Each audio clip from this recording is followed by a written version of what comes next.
बहुत ही बढ़िया सा ये जो लाइफ कोच का एकेडमी है वो भी चल रहा है। तो काफ़ी कुछ सुनना है, उनसे ही सुनना है, ठीक है। उन्हीं की कहानी, उन्हीं की ज़ुबानी सुनना चाहते हैं हम। तो मैं अभी रितु सिंगल जी जो हैं उनको बुलाना चाहूँगा। काफ़ी कुछ लाइफ में उनके बहुत ही चैलेंजेस आए हैं। वो चैलेंजेस को उन्होंने कैसे संभाला, वो चैलेंजेस को उन्होंने कैसे ट्रीट किया, उसमें से क्या क्या सीखा, कौन सी नेगेटिव चीज़ों को पॉजिटिव में कन्वर्ट किया, वो सब हमको बहुत ही बेहतरीन तरीके से सुनने का मौका है। उनके जीवन के अंदर हम जाएंगे, उनके भीतर, जीवन के भीतर जाके हम कुछ ना कुछ काफ़ी कुछ देखेंगे।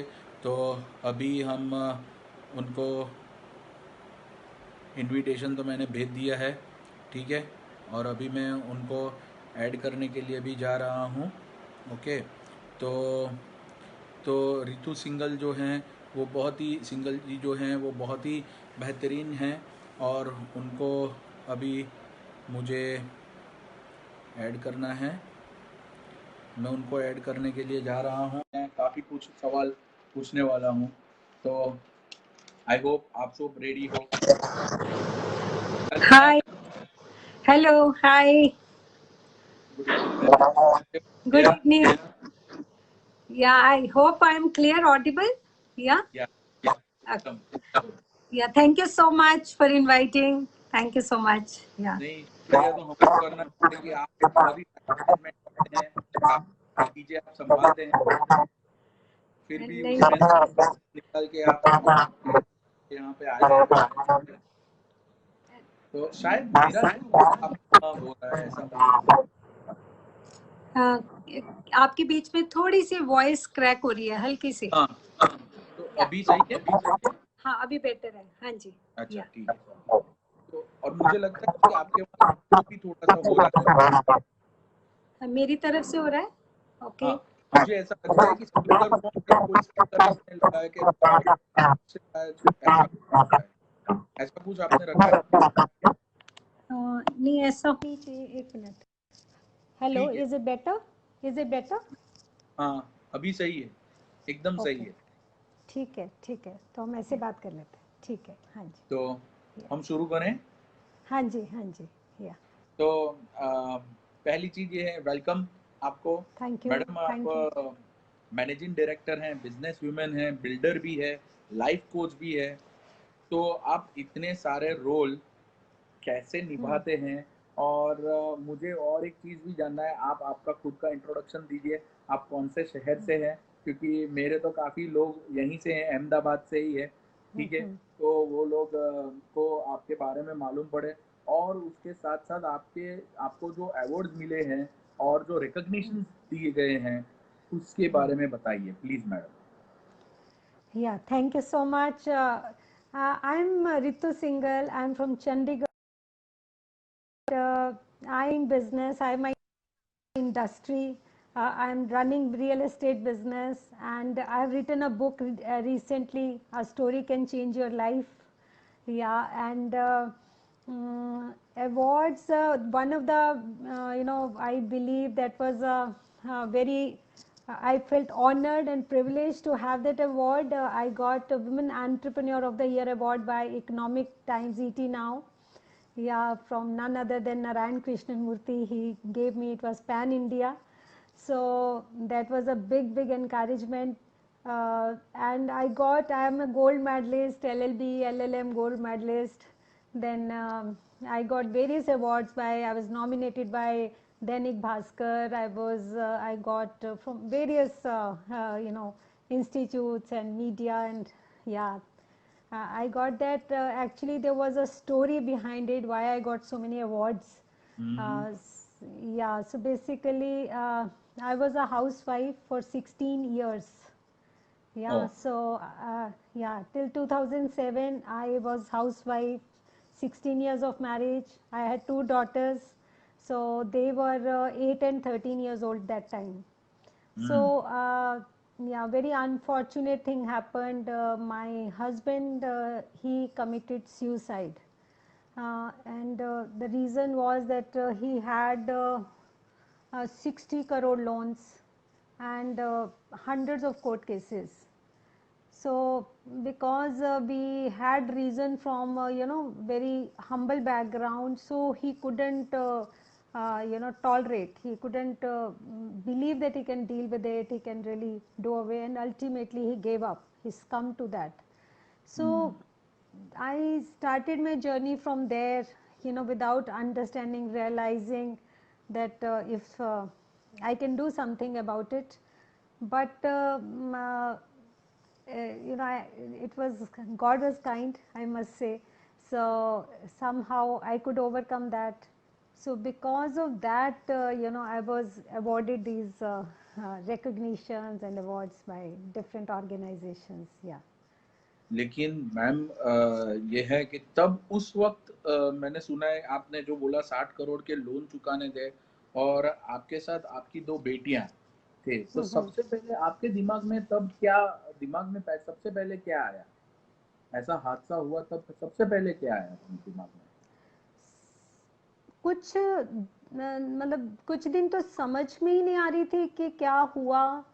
मतलब I was totally lost. I used to just say कि ये क्या हो गया, मतलब I was not able to digest the fact. The moment I got a little control, I felt control over myself, then I thought, what should I do? Now the choice, there were two choices. One choice was to give up, another choice was fight back. So I was very, very clear that we have lost everything, you know. So one is losing your loved one, and secondly, in terms of social aspect, in terms of finance, in terms of relationships, everything was almost lost. So I thought ki now everything is lost, so why not to give the best shot, let me try, otherwise also is lost. So one is to accept the defeat and just feel that you have given up. Another is to try at least. So I used to feel that I am in the ocean and I am drowning, I don't know how to swim, it's all dark all around. This is how I used to describe my life to my friends. And and suddenly I used to feel that there is some kind of lotus, which is kind of grabbing me, and I'm able to sit on that, and then I'm moving. So I used to feel, let me move, and slowly I felt I'm able to see some light. I can see a sort of shore that yes, I'm reaching somewhere, So this is how I kept just moving. Yeah. So ultimately, idea was to just fight. So every day was a battle. Every day was, I used to say it's just like going to a battlefield.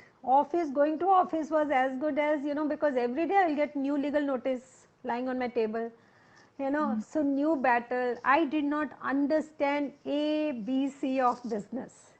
Nothing at all. Well, I can never forget my first meeting with the banker. So when he was asking questions, I was looking like a foolish, So because I did not understand even terminology they were using, even so much so turnovers or what I wouldn't understand subsidies or nothing, because I had no business background at all. And so I would look up to my CA and just say, "Ki you reply, I don't know what he's asking." Yeah. So this was my status. So I was like a kid, going to school and with the pencil and pen. So I would always carry some diary and pen. I would keep making notes of everything. I would, Okay. तो जो भी नया सीखते थे वो आप आपकी diary या जर्नल में लिख लेते थे कि ये yes. चीज नहीं. मेरे साथ ऐसा हुआ था, बीएनआई जो है उसमें, बीएनआई अहमदाबाद में मैं मेंबर था, तो उसकी ट्रेनिंग हो रही थी. उसमें बोला कि all SME, and all of a sudden I raise the hand. यार ये एसएमई क्या होता है, क्योंकि मैं साइंस ग्रेजुएट हूँ तो बिजनेस को ज्यादा पढ़ा नहीं है.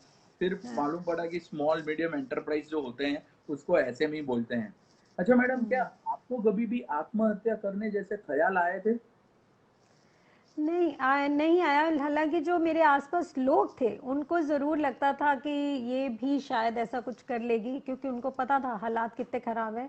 मुझे इसलिए नहीं आया क्योंकि मैं एक ऐसी फिलॉसफी में बिलीव करती हूँ कि you can not run away from karma, so it's better to face it now, so I thought there's no point of running away. Secondly, I always felt that my daughters are my responsibility. They have lost one parent, so they should not feel lose second parent. I remember one day when first time it was after 2-3 months of my husband's passing. So I had 3 months, after 3 months, so I had to go to China. I had planned a trip to learn few things about industry, So and they were lying on both sides of at night, so we were about to sleep, and they knew Mama is leaving tomorrow. But suddenly one started crying, and then second started crying. You know what did they ask me? They asked, Mama, will you come back? Oh. And I couldn't stop crying. So though I consoled them, I said, of course I'll come back, nothing is going to happen to me. They said, no, but Papa also used to say, but he has gone. So because they were worried, if something happens to Mama, what will they do? It was such a matter of concern. Yeah, so they become very sensitive in that way, and Yes, they were yes. not ready to take risk for your case. Yes. So I remember I told them, I said, no, nothing is going to happen to me. I have told God, don't touch me till the age of 60. Till my, these daughters grow up, I have responsibilities, so don't touch, So that they said, but Papa also used to say, I said, Papa used to say, but I pray, so I pray, so God will hear. So I will not die, don't worry. So nothing will happen to me. So somewhere I felt that sense of responsibility towards them. I felt that now I have to take care. I have to be mother, I have to be father. Yeah. सही है। आपने कैसे ये सब मानसिक स्तर पे accept किया कि और कितना टाइम लगा ये मानसिक स्तर पे एक्सेप्ट करने में? बेसिकली मेरा क्या है कि मैं काफ़ी स्पिरिचुअल बैकग्राउंड है मेरी। सो बचपन से ही मैं कुछ बहुत बिलीव करती हूँ स्पिरिचुअलिटी में। I am not religious as religious, but I am spiritual, है ना। तो जो मानसिक तौर पे तब तक, क्योंकि मैं काफ़ी फिलॉसफीज वगैरह फॉलो करती थी, तो उस स्टेज तक आते आते मुझे ये बहुत स्ट्रॉन्ग लगने लग गया था कि मेरा I am born to for a mission basically. So मुझे लगता था कि ये मिशन है मेरी ज़िंदगी का, जो मैं इस ज़मीन पे आई हूँ और मेरे ये हालात बने हैं। तो बेसिकली कहीं ना कहीं मुझे कोई रोल प्ले करना है। मुझे याद है कि एक बार मैं किसी एग्जीबिशन में गई, क्योंकि हम उस टाइम तक मैं एक हाउस वाइफ थी, एक ट्रॉफी वाइफ का ही रोल करती थी। तो उसके बाद जब मैं तो मेरे को बहुत सीरियस काइंड ऑफ कपड़े चाहिए थे, जो थोड़े लगूं, मैं मैच्योर लगूं, क्योंकि मैं काफ़ी यंग दिखती थी उस टाइम। तो मुझे था कि बिजनेस देखना है तो थोड़ा सा वो लुक आनी चाहिए। तो मैं साड़ीज़ खरीदने के लिए गई, सैड लुकिंग साड़ीज़। सो वहाँ पे मैंने देखा कि सब बहुत लोग कपल्स आए हुए थे और बहुत अच्छी जैसे होता है शॉपिंग कर रहे थे।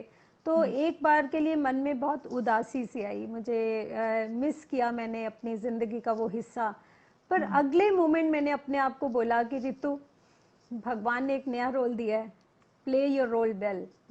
एज मैंने बस वो बोला अपने आप को, उसके बाद मैंने बिल्कुल अपना माइंडसेट चेंज कर दिया कि बस अब मुझे ये रोल लिव करना है। और मुझे सच में ऐसा लगता है कि जो भी मैं आज ज़िंदगी जी रही हूँ, तो वो इसका कोई पर्पस है, मायना है, कि बहुत लोग हैं जो इंस्पायर होते हैं, बहुत लोगों को मैं गाइड कर पाती हूँ क्योंकि मैं उन सिचुएशन से गुजरी हूँ। तो हर सिचुएशन, बच्चों को अकेले कैसे देखना है, बिजनेस को कैसे देखना है, टीम को कैसे देखना है, फाइनेंस नहीं हो, माइनस हो, बैंक्स को कैसे डील करना है, लीगल मैटर्स को कैसे डील करना है। कॉन्फ्लिक्ट्स बहुत थे लाइफ में, हर एंगल से, मेंटली, सोशली, रिलेशनशिप्स, उनको कैसे डील करना है, कस्टमर्स ऐसे थे जो पैसा नहीं देना चाहते थे उस टाइम, नो आपको पता ही है कैसे नो नियत खराब हो जाता है, तो वो उनको भी डील करना था। तो उस जिंदगी ने बहुत सिखाया, तो बिकॉज वो सब सिखाया तो मेरा मन करता है कि मैं वो वापस दूं, बहुत लोगों को एम्पावर करूं। अगर मैं कर सकती हूँ तो मेरी ये बिलीफ है कोई भी कर सकता है, तो मैं क्यों नहीं एम्पावर करूं। सबसे बड़ी बात है कि हम गिव अप कर देते हैं, हमें लगता है कि हम नहीं कर सकते तो हम छोड़ देते हैं। तो मुझे सिर्फ उनको खड़ा करके बताना है कि दौड़ो, मैं साथ दौड़ूंगी, कोई बात नहीं, बताऊंगी रास्ता, चलो। सो मुझे कहीं लगता है ये मेरा मिशन है।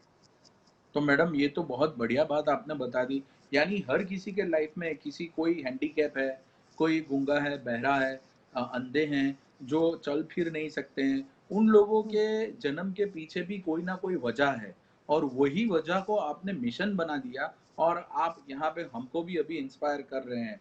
बहुत बढ़िया, ये बहुत ही बढ़िया सी चीज है। ये कभी मेरे जहन में, कभी मेरे दिमाग में आज तक नहीं आई हुई है। यानी भगवान ने कुछ भी आपको एडवर्स कंडीशन दिए हैं, अनफेवरेबल कंडीशन सिचुएशंस दिए हैं, तो आप ही को दिए हैं, उसके पीछे भी कोई वजह है, और आप जिंदा हो और आप ये सब टॉलरेट करके उसको आगे ले जाओगे, इसके पीछे भी कोई मैसेज रहता है।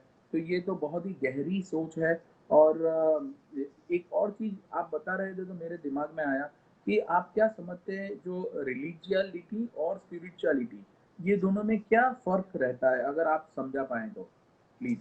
हाँ, बहुत फर्क है। रिलीजन में हम कहीं ऐसा समझते हैं कि भगवान बाहर है और बाहर से भगवान कुछ करेगा, उसको खुश कर लो तो वो कुछ करेगा, यू हम्म। नो। और स्पिरिचुअलिटी है कि भगवान ने हमें ही बहुत पावर दे के भेजा है। हमें अंदर, जब हम, जैसे हम एक बुद्धा हैं जिसके ऊपर बहुत क्ले चढ़ा हुआ है, तो जैसे जैसे उसको चीजल करते हैं तो हमारी शाइनिंग बुद्धा बाहर निकलता है हमारी लाइफ से। सो वो चीजल क्या है कि हम अपना character, honesty, you know, value system को जब हम इंटैक्ट रख के, क्लीन करके रखते हैं इस तरह की दुनिया में, तो हमारे अंदर वाली पावर बाहर जागती है, तो हम ही कर सकते हैं। जैसे इवन अगर आप देखें, इवन हमारी माइथोलॉजी, हमारी मतलब जो भी स्क्रिप्चर्स हैं, उसमें क्या लिखा है? आत्मा परमात्मा है, हम्म। भगवान हमारे अंदर है, यही तो लिखा है। हाँ। लेकिन हम बाहर ढूंढ रहे हैं, मंदिर में ढूंढ रहे हैं, हम मूर्तियों में ढूंढ रहे हैं। मुझे जो लगता है कि भगवान ने कब कहा है, ये तो मेरा बहुत फेवरेट है। अगर आप मेरी यूट्यूब चैनल देखेंगे तो उसमें एक रिलीजन और स्पिरिचुअलिटी पे डिफरेंस की वीडियो भी है, एक टाइम मैनेजमेंट की भी है, तो उससे आपको मेरी काफ़ी ज़िंदगी के पता चलेंगे। लाइफ कुछ रितु सिंगल के नाम से है। वही वही सब देख के मैंने काफी कुछ क्वेश्चंस यहाँ पे निकाले हैं। तो जो ओके। जो चीज वो आपके बारे में ज्यादा जानने का, वह एक बहुत बढ़िया सा तरीका था, तो उसी से मैंने क्वेश्चन निकाल। लेकिन आप अभी बोले ना कि जो रिलीजियस, और ये बहुत ही बढ़िया सी बात आपने बताई कि हम धार्मिकता में भगवान को बाहर देखते हैं, बाहर ढूंढते हैं, और जो स्पिरिचुअलिटी में हमें पता चलता है कि हमारा जो आत्मा है वही परमात्मा है। तो सच्चिदानंद स्वरूप होता है, सत चीत और आनंद स्वरूप, वही हम खुद है। तो इसको हम स्पिरिचुअलिटी बोलते हैं। मैडम बहुत ही बढ़िया सा आंसर आपने दिया, क्योंकि ये तो बहुत ही डिफिकल्ट क्वेश्चन था।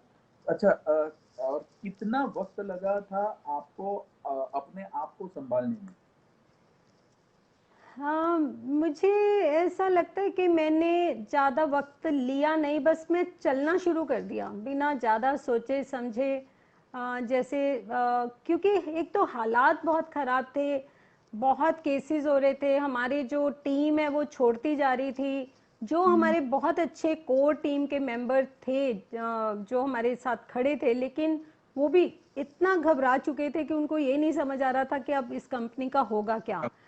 क्योंकि एक तो हमारी जो ऑर्गेनाइजेशन, मतलब हमारे इंडिया में जो कल्चर है उसमें मानते हैं कि बॉय होना बहुत ज़रूरी है, और मेरे हस्बैंड के कोई ब्रदर भी नहीं थे। तो सबको ये था कि अब संभालेगा कौन। तो वो बहुत घबराए हुए थे। जो कस्टमर बेस था हमारा, हम बिल्डर्स हैं, तो 1300 फैमिलीज थी जो पैसा मांग रही थी, और अपना सारा और बैंक्स थे हमारी ज़िंदगी के पीछे पड़े हुए थे नेचुरली, मतलब। तो क्योंकि सब घबरा गए थे कि एक ही ऑनर था और उसने ऐसा कर लिया, अब सबको अपने पैसे की पड़ी थी कि कैसे आएगा, तो वो हमारी टीम को बहुत ट्रबल कर रहे थे।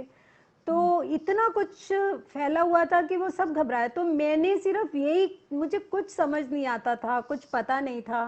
तो मुझे याद है कि किसी मेरे डायरेक्टर का फ़ोन आया, कुछ बहुत मेजर इशू था कि शायद उनके अगेंस्ट एफआईआर हो जाएगी। शाम का वक्त था, तो मेरे को कुछ नहीं सूझा, सिर्फ मैंने ये बोला कि आप फिक्र नहीं करें, मैं देख लूँगी। और बिना कुछ जाने पहचाने समझे, तो बस चलती चली गई, जंग सी थी कि बस देखा जाएगा, लड़ते हैं, देखते हैं, तो ये one step at A time. बहुत प्लान नहीं किया, बहुत सोचा नहीं, बस ये लगा कि ज़िंदगी ने शायद ऑप्शन ही नहीं दी, मुझे करना है तो करना है, तो ट्राई तो करना ही है, तो बस ट्राई करती चली गई। और नो, बहुत बढ़िया मैडम। और आपके फैमिली मेंबर्स को भी आपने संभाला, जैसे आपके सास ससुर रहते होंगे आपके साथ शायद, या दो बच्चियां हैं, तो अपने आप को संभालना एक चीज है मैडम, और दूसरी चीज है अपने पूरे फैमिली मेंबर्स को संभालना, क्योंकि सुसाइड क्यों किया वो बात तो हर एक के जहन में रहेगी। और इसी से अभी हमारे फैमिली मेंबर में अगर किसी को हार्ट अटैक आता है तो भी मेरे को गैस ट्रबल आएगा, तो भी साइकोलॉजी में ये आएगा कि ये अटैक तो नहीं है, ये माइनर अटैक तो नहीं है। तो ये ऐसी एक जहन में बात चल जाती है। तो फिर आपने सब लोगों को कैसे संभाला, जैसे आपके सास ससुर, आपकी बच्चियां? जो मेरे इन लॉज थे वो काफ़ी, आप समझ सकते हैं कि जो पेरेंट्स हैं, तो उनके लिए अपने बच्चे को लूज़ करना, जवान बच्चे को, तो कैसा होता है, तो कितना मुश्किल होता है। तो मैं हालांकि उस टाइम वो इतने परेशान थे, दुखी थे, तो उनको समझ नहीं आ रहा था। ऐसे मोमेंट में आप ब्लेम भी करना चाहते हो, आपको लगता है शायद इस वजह से हो गया, शायद उस, ये नेचुरल ह्यूमन इंस्टिंक्ट है। ले तो पर क्योंकि मैं ये सब समझती थी, तो मुझे ऐसा पता था कि दर्द है उनको, पेन है।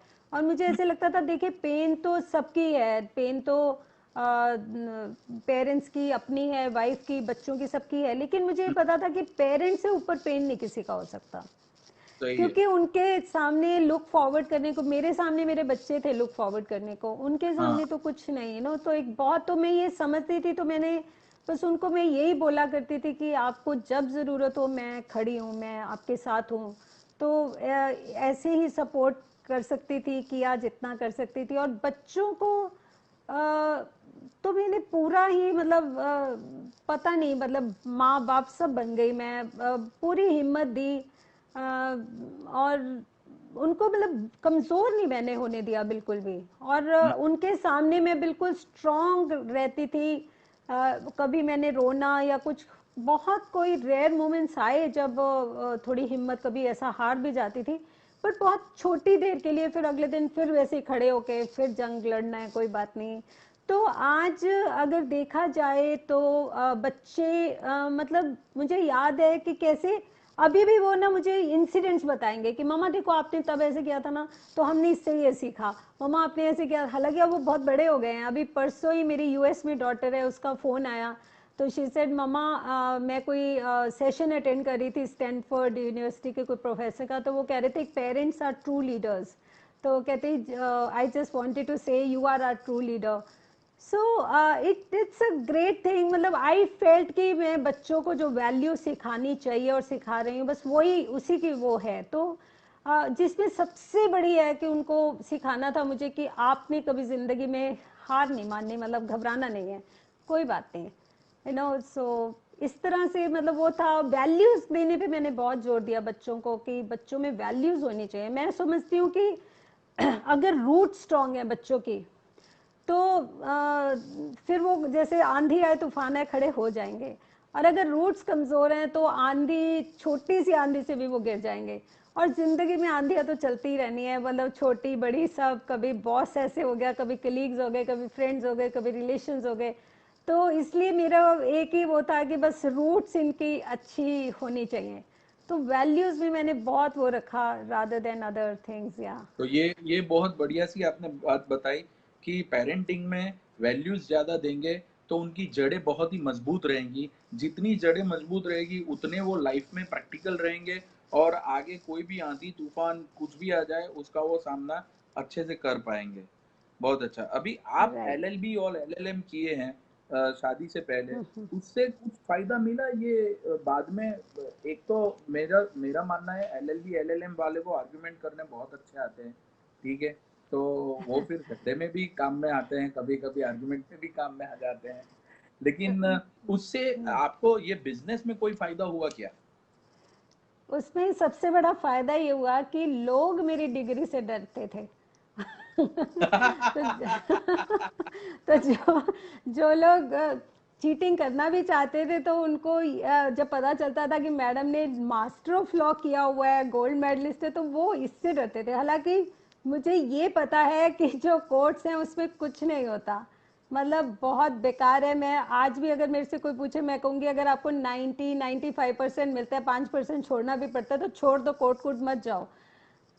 तो लेकिन वो सब मेरी डिग्री से बहुत डरते थे, मतलब शुरू में मुझे एक दो बार बताना पड़ा कि डिग्री है। हाँ, अच्छी बात है। लेकिन नहीं। एक बार वो मार्केट में हो गया कि मैडम तो तो क्योंकि फिर अदरवाइज तो आपको पता है कि लेडीज को कमजोर समझते हैं, और तो कहीं ना कहीं वो मेरे काम आई। तो हालांकि मैं 16 साल यही समझती रही कि गोल्ड मेडल पता नहीं कहाँ डस्ट उन पे पड़ रही है, कहाँ पड़े हैं, लेकिन वो काम आए, मतलब साइकोलॉजिकली सही, या कुछ नॉलेज भी होती है, एनालिसिस की पावर भी होती है। कई मेरे ऐसे एक्सपीरियंसेस हैं जिसमें लोगों ने चीट करने की कोशिश की, पर मुझे लगता है क्योंकि मेरा लीगल बैकग्राउंड था, एनालिटिकल बैकग्राउंड था, तो मैं उनकी वो चोरी पकड़ पाई, उनको तो उनको समझ आ जाता था कि मैडम को बेवकूफ़ नहीं बना सकते। हम्म, ये बहुत ही बढ़िया सी चीज है। और ये भी है कि learning is a kind of a process, education एक प्रोसेस है। तो अगर हम उसमें अच्छे हैं तो फिर बाद में कोई भी रोल है तो उसमें थोड़ा बहुत एक साइकोलॉजिकल सपोर्ट अपने को मिलता है, एक सेल्फ कॉन्फिडेंस लेवल अपना हाई रहता है। तो ये सब चीजें बहुत ही छोटी छोटी चीजें हैं, लेकिन सही में काम में तो आती है, कहीं ना कहीं तो काम में आ जाती है ये सब। अच्छा ठीक है, आपका एजुकेशन कोई और डायरेक्शन में था और आप जो बिजनेसेस कर रहे हैं, एक बिजनेस आपने रियल एस्टेट वाला बोला, फिर एक मैन्युफैक्चरिंग यूनिट भी है आपका, वो कौन सा मैन्युफैक्चरिंग यूनिट है आपका? हम टेक्निकल टेक्सटाइल्स बनाते हैं, synthetic leather, PU and PVC. Okay. हाँ। तो जो एजुकेशन है, मेरा तो ये मानना है कि education is kind of, it gives you sense of analytical power, understanding, intellectual understanding about life, about things. So it's not typically जो जिसको हम एजुकेशन समझते हैं, सो हाँ। मुझे लगता है कि बहुत अच्छी चीज़ है एजुकेशन। उसकी वजह से आपके जो माइंड है ना वो ओपन हो जाता है। तो आप एक चीज़ को, जैसे एक चीज़ के दो पहलू होते हैं, मैं ये मानती हूँ कि दो पहलू नहीं, मल्टी डायमेंशनल होती हैं चीज़ें। तो हम्म। अगर आप पढ़े लिखे हो तो आप सारी डायमेंशन देख सकते हो। अगर आप हम्म। पढ़े लिखे नहीं हो तो आपको शायद एक या दो पहलू ही नजर आएंगे जिंदगी के। तो ये है कि आपका नजरिया जो है वो एजुकेशन से बदल सकता है, तो लाइफ टाइम। वाइडर हो जाता है, आप ज्यादा देख सकते हो, अच्छे से देख सकते हो चीजों को। हाँ, तो 360 व्यू हम देख सकते हैं। तो हर एग्जैक्टली। पहलू, कौन सा पॉजिटिव नेगेटिव सब हम देख सकते हैं। ट्रू तो ट्रू। उस हिसाब से आपको कुछ अच्छा उससे सीखने को मिला। तो फिर आप फाइनली चाइना कब गए? जो 3 महीने के बाद तो बच्चियों ने ना बोल दिया कि मम्मा आप वापस आओगे या नहीं आओगे, कुछ इमोशनल सा माहौल हो गया जैसे कि आपने बताया। तो फिर क्या हुआ? फिर आप कब गए चाइना और वहां से क्या सीख के आए आप? नहीं, चाइना में उसी दिन गई, अगले दिन जो मुझे जाना था मैं गई, उनको मैंने बहुत एश्योर किया अच्छा। कि बिल्कुल नहीं। तो काफ़ी उनको ध्यान रखा, टच में रहा, शुरू में उनको 2-3 महीने लगे उस लेवल तक आते कि हाँ मतलब मम्मा को कुछ नहीं होगा। तो 2-3 महीने तो बहुत घबराती थी, फ़ोन नहीं उठाया तो घबरा जाना। पर उसके बाद हम्म। वो इतना उनका भी फेथ हो गया था कि उनको लगता था कि अगर एक दिन भी नहीं उठाऊंगी कि कोई बात नहीं, मामा बिजी होंगे, मतलब इतना फेथ हो गया था। वहाँ जाके मैंने बहुत कुछ सीखा। उनकी, हम्म। मैंने चाइना में उनकी फैक्ट्रियों में, उनकी लैब्स में खुद काम करा। मैंने सैंपल्स बना बना के देखती थी, रॉ मटेरियल टेस्टिंग्स देखती थी, कैलकुलेट करती थी चाइनीज़ के साथ बैठ के। तो मतलब बहुत एनालिसिस करती थी, पैसे तो थे नहीं तो मटेरियल कहाँ से खरीदना है, क्या खरीदना चाहिए, कैसे करना है, मार्केट को स्टडी करना है, इंडिया में बेच भी पाएंगे, कॉस्टिंग्स आएंगी नहीं आएंगी। तो ये सारा एक बहुत बड़ी एनालिसिस थी, मशीन्स का क्या सिस्टम होता है, बिकॉज हमारे जो लोग थे शुरू में वो तो सब छोड़ गए। हाँ, उनको लगा ये अब तो कुछ चलेगा नहीं, और फैक्ट्री अभी स्टार्ट भी नहीं हुआ था, तो और कमीशनिंग पे था, तो कुछ भी नहीं पता था मतलब कि क्या करना है, तो वो सीखना बहुत ज़रूरी था। तो मुझे ये बहुत इम्पॉर्टेंट लगता है कि हमें खुद को सीखना चाहिए। अगर हम सिर्फ दूसरों पे डिपेंडेंट रहते हैं तो बहुत मुश्किल हो जाता है। और मुझे ये भी बहुत था कि अगर मैं सीखूंगी तो मान लो मेरा एम्प्लॉय कल को जाता है तो मैं दूसरे को भी सिखा दूंगी, पर अगर मैं एक अगर एम्प्लॉय को ट्रेन करती हूँ तो वो चला गया तो मैं फिर ज़ीरो पे आ जाऊंगी। तो इसलिए पहले मैंने हर चीज़ खुद सीखने की कोशिश करी। जैसे हमारी कंस्ट्रक्शन में हमारी फाउंडेशंस भी होती हैं, तो वो भी मैं चेक करवाती थी, खुद खड़े होके देखती थी। हर चीज़ को मतलब मैंने बहुत सीखा, रॉ मटेरियल्स बैठ के मैं उसके नोट्स बनाती थी, कॉस्टिंग्स करती थी, बहुत कुछ खुद किया, सीखा। मतलब आइडिया था कि मुझे सब कुछ सीखना है, मुझे आना चाहिए। या बहुत बड़ी बात बताई आपने। यही काफ़ी बिज़नेस में विफलताएँ रहती हैं और कभी बंद हो जाते हैं। इसका एक ये भी पहलू रहता है कि लोग हमेशा यही होता है कि किसी के ऊपर 100% डिपेंडेंट हो जाते हैं और उनको वो सब्जेक्ट के बारे में कुछ भी मालूम नहीं होता है और फिर एम्प्लॉइज़ को तो हर एक अच्छे से सँभालते ही हैं, लेकिन फिर भी वो ब्लैकमेलिंग जैसा कभी-कभी शुरू हो जाता है। वरना ऐसा भी हो सकता है कि एम्प्लॉय खुद का अपना अपना प्रोग्रेस करना चाहता है, तो वो खुद की हाँ, कंपनी या खुद का कुछ सेल्फ एम्प्लॉय करके आगे बढ़ जाए, तो फिर हमारा सिस्टम पूरा कोलैप्स हो जाता है। तो ये आपने बहुत ही बढ़िया किया। आपको ये ऐसा आइडिया कैसे मिला कि मेरे को चाइना जाना है, वहाँ पे जाके और यहाँ पे देखिए वहाँ पे आप जाओ, फिर आप कहाँ पे कैसे लैब में चले गए और वो सब प्रैक्टिकल किए, तो उसका यहीं से आपने वैसे कैसे प्रबंध किया था? कैसे पूरा मैनेज किया था ये सब? मैंने कुछ जो हमारे मशीन सप्लायर थे उनको कांटेक्ट किया, उनको मेल्स लिखी, उनसे फिक्सअप किया, उनको रिक्वेस्ट किया कि मुझे रॉ मटेरियल सप्लायर्स बताएं, कुछ डेटास कलेक्ट करके टाई अप किया उनसे। तो वो तो चाइनीज़ कंपनी सेंस में है उनका कि अगर कोई कस्टमर आ रहा है तो वो they make arrangements, so translator भी मिल जाता था उनका, तो that way they are good, मतलब आई मस्ट से दैट। या तो उनका डेडिकेशन बहुत ही बढ़िया सा रहता है कि अगर आप जाना चाहते हैं तो बाकी सब वो संभाल लेते हैं और आपको फैसिलिटेट करते हैं कि हाँ हाँ, आप वो और मैं हमारे तो ये मैसेज देना चाहूँगी इंडिया को कि हम बात कर रहे हैं कि चाइना को बायकॉट करना है, इंडिया का करना है, बहुत अच्छी बात है, करना चाहिए, इंडिया को ग्रो करना चाहिए। पर जो सबसे इम्पोर्टेंट मुझे लगता है कि हमें अपना एटीट्यूड चेंज करने की बहुत ज़रूरत है। अच्छा अगर हाँ, कैसे एटीट्यूड चेंज करने की जरूरत है? मतलब मुझे ऐसा लगता है कि मैं आपको छोटी छोटी अगर 3-4 एग्जांपल्स दूं आपको समझ आ प्लीज। जाएगा मैं क्या कह रही हूँ। जैसे वो टाइम के इतने पाबंद हैं, 8 बजे आपके अगर आपने टाइम दिया होटल में आके खड़े हो जाएंगे और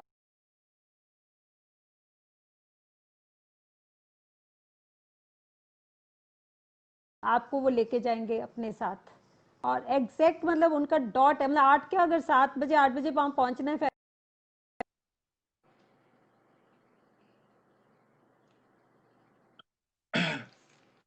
शायद नेट कनेक्शन हो रहे हैं,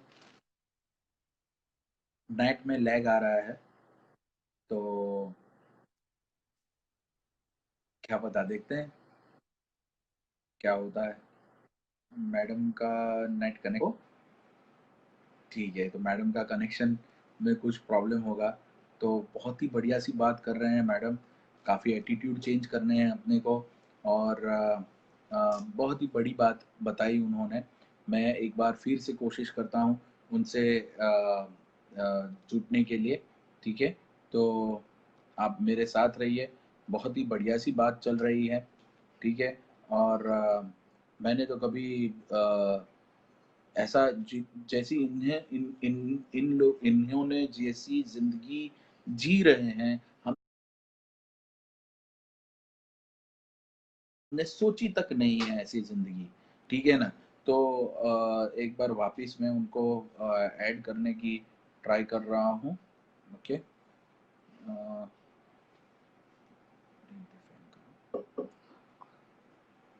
तो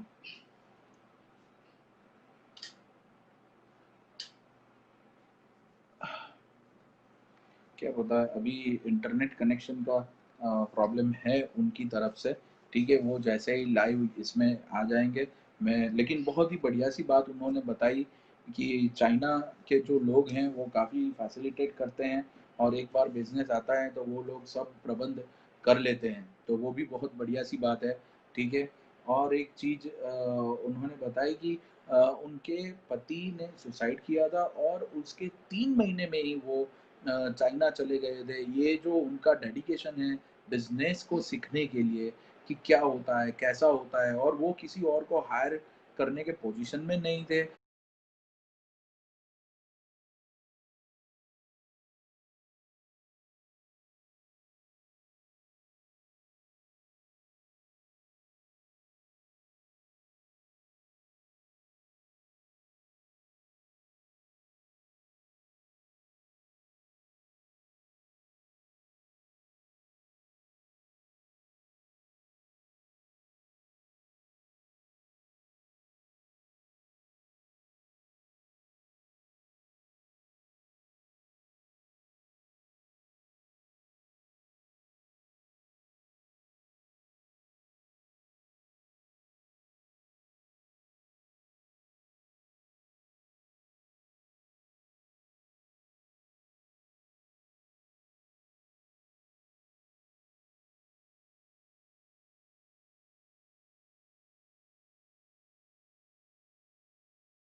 सोचा कि अगर मैं हायर कर भी लेती हूँ, तो भी अगर वो बंदा चला गया तो मैं उसके ऊपर पूरे-पूरे डिपेंडेंट हो नहीं करते हैं कि कौन आ गया, फॉरेनर आ गया, क्यों आया है। हमारी तो यहाँ पे बहुत ही सब काम वाम छोड़ के सब बिजी हो जाते हैं कि पूरा क्यों आया, मैडम ने क्यों हाँ, पूरा माहौल। पोस्टमार्टम हो जाता है। मैं जब और लेता हूँ तो ऐसा होता है, क्लास होते हैं और एकदम बारिश हो गई तो बच्चे बोलते हैं सर देखने को जाना है, तो उनको क्योंकि एक बार उनका साइकोलॉजिकली भी वो बाहर चले गए, तो फिर एक बार तो उनको दिखाना ही पड़ता है कि हाँ इतनी बारिश है, फिर वो वापस बैठते हैं, वरना पेरेंट्स के फोन आते हैं कि सर पानी भर जाएंगे आप छोड़ दो, तो फिर कभी कभी छोड़ देना पड़ता है। तो वो लोग अपने अपने ही तरीके से चलते रहते हैं। बहुत फोकस्ड है। मतलब आप, मैं आपको और एग्जांपल्स बताती हूँ। मतलब मेरा ये सब कहने का इसलिए, मैं उनकी तारीफ नहीं, मैं अपना बता रही हूँ कि हमें कहाँ चेंज होना है। सही है। मतलब उनसे कुछ सीखना है, जिससे भी कुछ भी अच्छा हमें सीखना है, वो आगे हैं, कुछ तो रीजन होगा। सही है। तो वो चीजें अगर हम कर लें, और हमारे लोग बाहर जाके इतना कुछ करते हैं अमेरिका एंड, हम लोग अपने कंट्री में क्यों नहीं करते। मतलब सिर्फ एटीट्यूड। जैसे और एग्जांपल मैं बताती हूँ, मैं अपनी टीम से भी बहुत मजाक करती हूँ कि जैसे अगर हमारा कोई कस्टमर आता है और वो कहे जी ये कुछ नया बना दो, या ये हमें सैंपल दिखा दो, हाँ जी भेज देंगे 10 दिन में, मतलब जाएगा, हाँ जी 3-4 दिन बनेगा जी, फिर आ जाएगा जी। अगर उनको आप बोलोगे तो शाम तक वो कहें हाँ जी कोई ना, कब जाना है जी आपने, मतलब शाम 5 बजे ढेर लगा देंगे आपके सैंपल्स के। मतलब कुछ भी दुनिया ऊपर करेंगे, नीचे करेंगे, कैसे करेंगे मैं आपको बता नहीं सकती। और एक और एग्जांपल मैं आपको बताती हूँ कि एक बार वहां बहुत बड़ी चाइना में एग्जीबिशन थी, तो मैं वहां गई, और एक बहुत ही बड़ी स्टॉल थी। और मैं जब वहां पहुंची तो वहां एक छोटी सी लड़की थी चाइनीज, और उसने मेरा कार्ड लिया, कार्ड लेके उसने बोला रितु सिंगल। तो मैं बड़ी शॉक्ड हो गई। मैंने कहा आप मुझे जानते हैं, मतलब do you know me? She said yes, you are a very powerful strong lady. So I was very shocked, matlab, how does she know so much? She said, I wanted to deal with your company, so I went through your whole website and I checked who you are. And she remembered everything. So again, I tell my team, I said, see, how much research she did, and she's just a small employee of the company. And how much interest she took and how much she knew about me. And it was amazing. Matlab, kind of sincerity with their work, focus with their work is amazing. We need to learn from it if we really want to become, you know, prime minister Modi का है कि जी हमें अपना India को आत्मनिर्भर बनाना है और made in India, so we have to change our attitude. Otherwise हम बहुत इंटेलिजेंट है, बहुत काबिल हैं, पर कहीं ये छोटी छोटी हमारे अंदर कमियां हैं जो हमें रोकती हैं कुछ बड़ा करने में. दो चीजें आपने बताई, एक टाइम के बहुत पक्के रहते हैं और बहुत ही फोकस रहते हैं. तीसरा मैंने सुना कि रिसर्च वो छोटी बच्ची ने बहुत बढ़िया सा किया था. फिर और दो चीज कौन सी हमको जो एटीट्यूड में लानी चाहिए? हाँ, और मुझे जैसे एक और मैं आपको कंपैरिजन ही बताती हूँ. जैसे हम वहां जाते हैं तो चाहे हमारी फ्लाइट 2 बजे पहुंचे, 4 बजे पहुंचे, तो उनके 2-3 चाइनीज आएंगे, आपको अच्छे से रिसीव करेंगे, आपका सामान रखेंगे, आपसे पूछेंगे डिनर किया नहीं किया, आपको अगर भूखे हो तो कुछ खिलाएंगे भी, जैसे भी जो मर्जी टाइम हो. और हमारे इंडिया में क्या है कि अगर मैंने बोला कि कोई गेस्ट एयरपोर्ट पे आ रहे हैं, दिल्ली जाना है लेने, तो इतने बहाने लगाएंगे कि आपको लगे कि उससे अच्छा ये है कि मैं कोई प्रोफेशनल प्रबंध कर दूं तो वो हाँ रियली. और ये मेरा एक बार का नहीं, मेरा बहुत बार का एक्सपीरियंस है. मतलब मैं रियली बताती हूँ कि वो सिंसेरिटी की इतनी कमी है, मैं क्या कैसे बताऊं. मतलब वो एक एटीट्यूड की बहुत बड़ी कमी है. Really, I really mean it. मतलब और अगर हम वो चेंज कर लेना तो बहुत कुछ हो सकता है. इंडिया में इतना पोटेंशियल है, लेकिन एटीट्यूड, आई थिंक हमें इसीलिए लाइफ कोचेस की इतनी जरूरत है इंडिया में, ताकि हम ये छोटी छोटी चीजें बदल सके. हम इनको ना, ये जो हमारी लाइफ कोचिंग है, ट्रेनिंग्स हैं, इनको हम बहुत लाइटली लेते हैं. मतलब कॉर्पोरेट्स या स्कूल्स या कॉलेजेस ये सब इसलिए कराते हैं कि चलो कराना है, चलो बच्चे इनकरेज हो जाएंगे. पर it is not about motivation, it's not temporary motivation कि थोड़ी देर इनकरेज, वो तो यूट्यूब देख के भी हो जाओगे. लेकिन पॉइंट है कि जो ट्रांसफॉर्मेशन आना है, यू नो, वो कोचिंग ही कर सकती है. मतलब it's like a proper mentoring. It's not about just giving a lecture to motivate temporarily. वो तो एक फोन चार्जिंग की तरह, थोड़ी देर किया फिर डिस्चार्ज हो गया, फिर किया फिर डिस्चार्ज हो गया. That is also good, but उसका एक जो ट्रांसफॉर्मेटिव इफेक्ट है वो नहीं आता, वो कोचिंग से ही आता है. तो वो एप्लीकेशन में नहीं आते हैं. जो चीज बोलते हैं वो सुनने में अच्छे रहते हैं, बोलने में अच्छे रहते हैं, लेकिन एप्लीकेशन में जो वो नहीं आते हैं वो आप बताते हैं. फिर और कोई चीज आप बोलना चाहेंगे? जैसे एक तो मेरे को ये दिमाग में, मेरे जहन में आया, हम बोलते हैं अतिथि देवो भव, लेकिन हमारे पास वो एटीट्यूड और ग्रेटिट्यूड है नहीं जिससे अच्छे से हम वेलकम कर पाए. मुझे मालूम है, मैं यूएस में गया था तो 2017 में मैं यूएस गया था national association of biology teachers का कॉन्फ्रेंस देखने के लिए कि, और मेरे दिमाग में था कि नीट जो है वो पूरे इंडिया के लेवल का एग्जाम है, उससे आगे व्हाट नेक्स्ट. मुझे थोड़ा बहुत हंगर था कि और क्या है. तो मैंने सोचा नेशनल लेवल तक मैं पहुंच गया, अभी इंटरनेशनल लेवल के करिकुलम में क्या होता है. तो उन लोगों ने जब भी देखा कि ये बंदा सिर्फ इंडिया से ये अटेंड करने के लिए आया है, तो वो लोग बोल रहे थे, oh no, you came from India just to attend this. I said yeah, and they said welcome to USA. So you know, like welcome to US. तो मुझे ऐसा लगा वो लोग जब बोल रहे हैं वेलकम टू यूएस, ऐसा लग रहा था जैसे वो आपको अपने घर में वेलकम कर रहे हैं. हमारे तो काफी यूएस से गेस्ट और वो सब आते हैं, हम वेलकम टू अहमदाबाद भी नहीं बोलते हैं, वेलकम इंडिया तो नहीं बोलते हैं, वेलकम गुजरात भी नहीं बोलते हैं, वेलकम इंडिया भी नहीं बोलते हैं. हाँ, हो सकता है हमारे बॉडी लैंग्वेज में वो सुन सकते हैं, लेकिन हमने कभी ये एक होता है ना कि वर्ड आपके दिमाग में से भी निकलने चाहिए, तो वो कभी आते ही नहीं थे. लेकिन वहां पे मुझे वो लगा कि यार सही में अतिथि देवो भव तो ये सब जो फॉरेनर्स हैं उन लोगों के लिए भी होना चाहिए कि ये लोग जानते हैं कि कैसे वेलकम करना है, कहाँ पे वेलकम करना है. तो वो दिल को छू जाने वाली चीजें ये रहती है, और बिल्कुल. बताते हैं कि लाइफ टाइम भूल नहीं पाएंगे आप. सही बात है.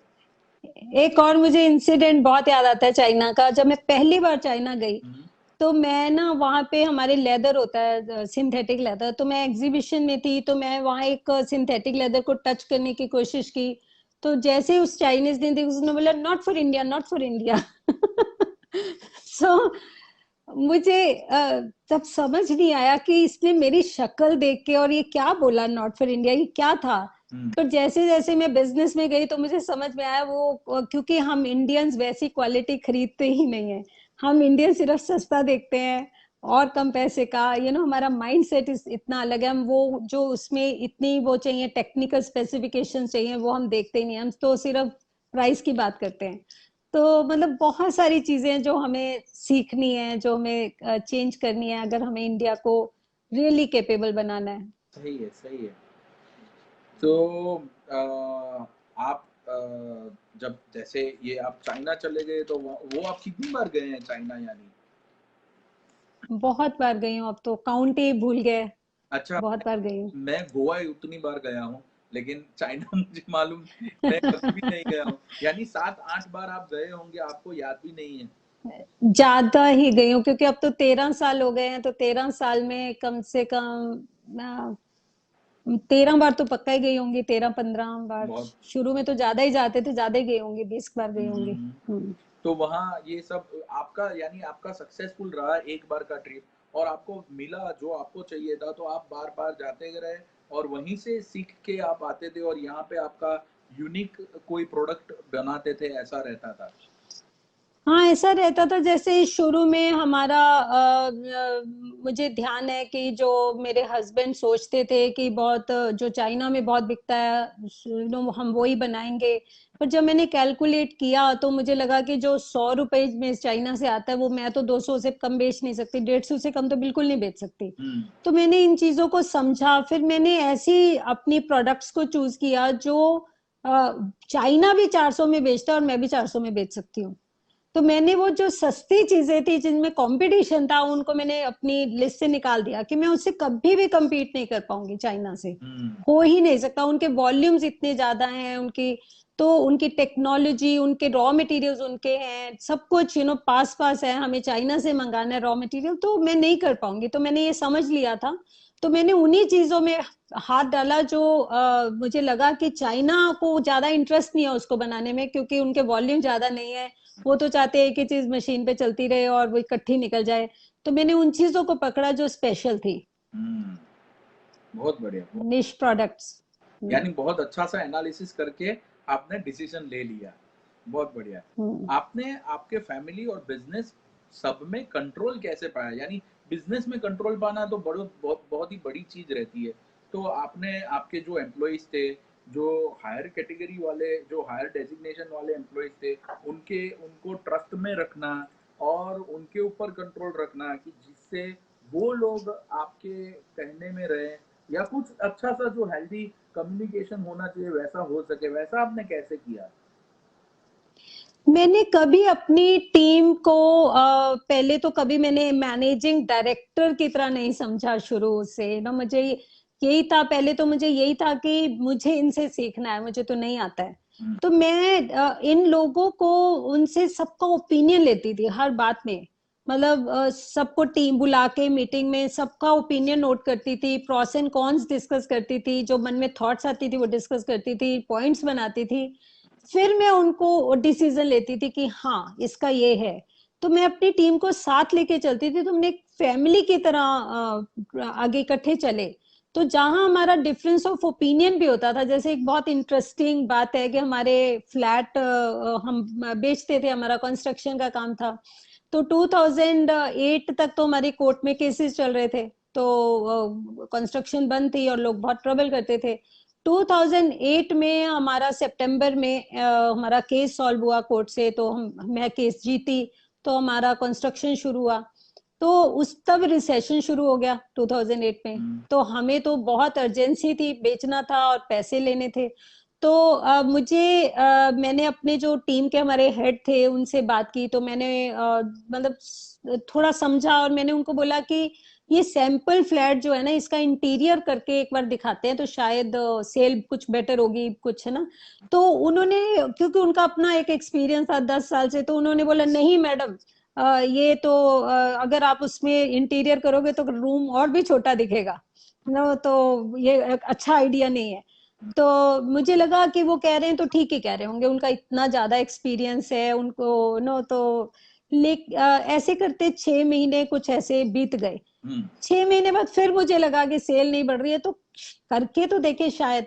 तो उस दिन मैंने क्या किया कि मैं मार्केट गई, मैंने फर्नीचर खरीदा, मैंने 2 लेबर को लिया, मैंने अपने आप पूरा सैंपल फ्लैट को सेट कर दिया। जब सेट किया तो वो इतना सुंदर लगा, जब मैं कन्विंस्ड हो गई कि वो नाराज नहीं होंगे और उनको ठीक लगेगा, तो मैं अगले दिन गई अपने ऑफिस। तो मैंने अपनी टीम को कहा आप साइट पे जाइए, आपके लिए एक सरप्राइज है। तो जब वो साइट पे गए, उन्होंने सैंपल फ्लैट देखा, तो वो भी बहुत खुश हुए, उनकी उम्मीद से कहीं वो बेहतर था और उन्होंने वो सोचा ही नहीं था कि ऐसा हो सकता है।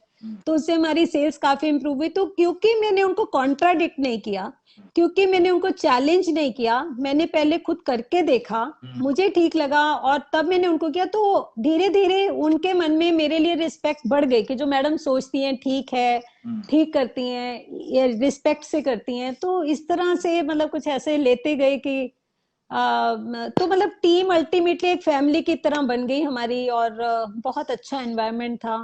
म्यूचुअली हम करते थे, तो धीरे धीरे उन्होंने अपने आप ही मुझे एमडी बना दिया, मतलब मैंने बनने की कोशिश नहीं की। बहुत बढ़िया, बहुत बढ़िया। तो ये तो काफी मेरे एक्सपेक्टेशन से तो बहुत कुछ सीखने को मुझे मिल रहा है, और आपके हर एक सेंटेंस में कुछ ना कुछ मुझे सीख मिलती है। आई एम श्योर दैट जो भी ऑडियंस है हमारे, उनको भी सीख मिलती रहेगी। और तो आपने कभी डोमिनेट करने का ट्राई नहीं किया है, कभी कंट्रोल लेने का ट्राई नहीं किया है? एक एक एक विद द फ्लो, जैसे जैसे चलता गया वैसे वैसे वो सब चीजें एक एक के बाद एक आपके हाथ में सिमट के आने लगी। या मैंने उनको रिगार्ड बहुत दिया, क्योंकि मैंने दिया तो उन्होंने भी दिया, सपोर्ट भी किया। या वो मुझे था कि वैसे भी मुझे ऐसे लगता है कि आप कोई भी पावर या पोजीशन डिमांड नहीं कर सकते। You have to win, you have to become capable to win, so that was my funda. As far as I, मतलब चेयर पे जो मेरा बैठना था, एमडी था, वो मेरी एक रिस्पॉन्सिबिलिटी थी, बट पावर वो नहीं थी। मुझे एक और इंसिडेंट याद आ रहा है कि मैं बहुत सॉफ्ट होती थी जब मैंने बिजनेस शुरू किया, मतलब आप सोच भी नहीं सकते मैं कितनी सॉफ्ट थी। तो मतलब एक सेंटेंस में भी मुझे किसी को डांटना अच्छा नहीं लगता था, ठीक मतलब टेढ़ा सा बोलना भी नहीं अच्छा लगता था। तो ऐसे ही हमने एक जैसे प्रोडक्ट बनाया, तो कुछ इशू आया उस प्रोडक्ट में। तो जो हमारे मार्केटिंग जीएम थे, तो वो आपके गुजरात से ही थे। और उनका बहुत लंबा एक्सपीरियंस था, 15-20 साल का, उन्होंने हमें नया ज्वाइन किया था। तो वो मटेरियल में प्रॉब्लम आया, तो उनका शाम को कॉल आया और वो बहुत नाराज थे कि ये माल खराब हो गया तो अब मेरी पार्टी खराब हो जाएगी और ये रेपुटेशन, ये क्या, सो मैंने उनको बहुत आराम से बोला कि कोई बात नहीं, मैं कल देखती हूँ। उनको बोला, लेकिन उसके बाद मैं खुद ही सोचती रही कि वो कितना अपसेट होंगे, वो क्या कहेंगे कि ये कैसी एमडी हैं। कि मतलब कोई रिएक्शन नहीं, कोई कोई एग्रेशन नहीं, नथिंग। और आराम से बोल दिया कल देखेंगे, इतनी बड़ी बात होगी, उनको तो बहुत बड़ी बात लग रही थी। तो अगले दिन मैं मॉर्निंग में गई फैक्ट्री में, तो मैंने पूरी प्रॉब्लम को समझा, और उसमें मैंने देखा कि वो न्यू आइटम थी, न्यू डेवलप की थी, और उसमें कोई नए रॉ मटेरियल्स ऐसे लगे थे जिसमें थोड़ा इशू था। तो मुझे समझ आ गई कि ये प्रॉब्लम है। तो मैंने उनको बोला कि आगे से हम ना इसको पहले सेट करेंगे, छोटा सा वो देंगे ट्रायल रन, उसके बाद इस प्रोडक्ट को मतलब ऐसे नहीं निकालेंगे, कमर्शियल प्रोडक्शन नहीं निकालेंगे, will go slow because it's a new product. So खत्म हो गई बात। पर ये मेरे मन में ना बहुत लगा रहता था कि शायद मैं वैसी एमडी नहीं हूँ जो होते हैं लोग। जो एक एटीट्यूड होना चाहिए। तो मुझे याद है एक बार एयरपोर्ट पे थी मैं, तो हम लोग मेरे साथ ना कोई आईआईएम के प्रोफेसर बैठे थे बाय चांस। तो उनसे बात करते करते पता चला, तो मैंने उनसे ये क्वेश्चन पूछ लिया कि जी ऐसे ऐसे सिचुएशन है और मैं ऐसे डील करती हूँ, और मुझे कहीं ऐसा लगता है कि मैं केपेबल एमडी नहीं हूँ, लोग मेरे जो स्टाफ है उनको लगता है कैसी एमडी है। तो कोई रिएक्शन ही नहीं करती हैं और बड़ा काम, ऐसे थोड़ी काम होता है, काम में एग्रेशन होना चाहिए। तो उन्होंने मुझे बहुत अच्छा बोला, उन्होंने बोला ट्रू लीडरशिप तो यही है। एग्रेशन तो हमें तब करते हैं जब हम फ्रस्ट्रेटेड होते हैं और हमें चीजें कंट्रोल से बाहर लगती हैं, तो हम सिर्फ एग्रेशन करते हैं। जब हम कंट्रोल में होते हैं तो हम डील करते हैं। तो आप डील कर रहे हो ना, तो आप बहुत अच्छा कर रहे हो, दिस इज ट्रू लीडरशिप। तो it was a big encouragement to me, I felt good कि ठीक है मैं सही रास्ते पे हूँ। बहुत बढ़िया। या आपने उस वक्त में ऐसा कॉन्फिडेंस या आत्मविश्वास कैसे आया? आप कहाँ से लाए वो आत्मविश्वास?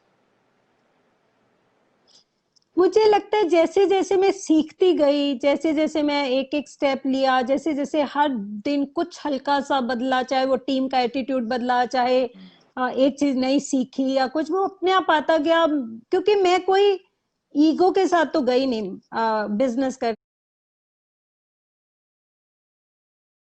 कोई एग्रेशन नहीं, नथिंग। और आराम से बोल दिया कल देखेंगे, इतनी बड़ी बात होगी, उनको तो प्रूव नहीं करना था। तो जब प्रूव करना होता है ना, तो कॉन्फिडेंस वैसे ही डाउन हो जाता है, क्योंकि then you are always judging yourself, you are comparing yourself, you are judging your so I was not judging myself, I was feeling good about learning कि ठीक ठीक है, आज मैंने चलो एक नई चीज कोशिश की, ये भी एक कोशिश की। तो आई थिंक स्लोली सीखती गई तो कॉन्फिडेंस अपने आप आता गया धीरे तो धीरे। मुझे लगता है कि आपने जो जो काम एक्म्प्लिश किया उससे आपने आप ही के एक वीडियो में मैंने देखा कि आप बायोलॉजी के कोई हार्मोन के बारे में बता रहे थे। एक्म्प्लिशमेंट से एक हार्मोन सिक्रीट होता है, वो डोपामाइन शायद आपने बोला था या डोपामिन या है ना? तो सेरोटोनिन, हाँ हाँ होता है सेरोटोनिन हाँ, या। सेरोटोनिन। और शॉपिंग, जब लेडीज शॉपिंग क्यों करती है उसमें भी ये वर्क एकम्प्लिश होता है, तो सेरोटोनिन सिक्रेट होता है, उसी से मजा आता है, तो उससे आपका कॉन्फिडेंस बढ़ता गया। यानी ये बहुत ही बढ़िया सी चीज है कि काम करते जाओ, आगे बढ़ते जाओ, तो आपके अंदर कॉन्फिडेंस पैदा होना ही होना है। अगर कुछ नहीं करोगे तभी सेल्फ कॉन्फिडेंस डगमगा जाएगा, वरना तो कॉन्फिडेंस तो रहेगा ही रहेगा। अच्छा, 2007 से पहले की आपकी दिनचर्या और आज की दिनचर्या, ये दोनों में आप कंपेयर कीजिए और बताइए कि पहले आप क्या करते थे और अभी आपका पूरा दिनचर्या, पूरा डे कैसे जाता है, कैसा होता है, कैसे आपने स्केड्यूल किया होता है, वो मुझे जानना है। बहुत फनी वो है कि 1999 में मेरी बेटी जो एक ही बेटी थी उस टाइम, 98 की बात है। तो उस टाइम मुझे कहीं लगता था, और मैं हाउस वाइफ थी, कि 24 घंटे कम होते हैं, मतलब कुछ कुछ ऐसा है जो रह जाता है और करना होता है और नहीं हो पाता। तो मुझे याद है कि हमारे एक स्पिरिचुअल लीडर थे, उनसे मैंने ये पूछा भी कि 24 घंटे कम होते हैं। तो उन्होंने बोला सबके पास 24 घंटे ही होते हैं, चाहे वो प्राइम मिनिस्टर ऑफ इंडिया हो, चाहे वो प्राइम मिनिस्टर ऑफ यूएस हो, या एक हाउस वाइफ हो, कोई भी हो, है ना। सो इसलिए कोई मतलब आप कैसे क्या करते हो उस पर मैटर करते हो। उस टाइम मुझे ज्यादा समझ नहीं आई ये बात। उसके बाद पर छोटा छोटा मैंने डिफरेंस क्रिएट करना शुरू किया, फालतू फोन कॉल नहीं करना, पड़ोस के साथ नहीं खड़े होके फालतू गॉसिप करना, बात करना। लेकिन उसके बाद फिर मेरे को किसी और ने ये बताया कि जैसे टाइम अगर मैनेज करना है तो it's like a three rabbits, अगर आपकी जिंदगी के तीन पहलू हैं, एक घर का काम है, मान लीजिए बच्चे हैं या घर है या बिजनेस है, या फिर आपकी कोई सोशल रिस्पॉन्सिबिलिटीज हैं, कोई आप कुछ और कर रहे हो, जैसे हम लाइफ कोच कर रहे हैं, कुछ भी कर रहे हैं। तो तीन है तो तीनों को पकड़ना है। तो if you try to run after one, you see second is running away, when you try to run after second, you see third is running away. You are just catching hold of, you're getting mad. Like if you're in factory, you're thinking about your children. When you're with children, you're thinking about your factory. It's like that madness. So they told ki, you should be very wise. So you need to put some grains, and all the three rabbits come and catch, you can catch hold of them comfortably.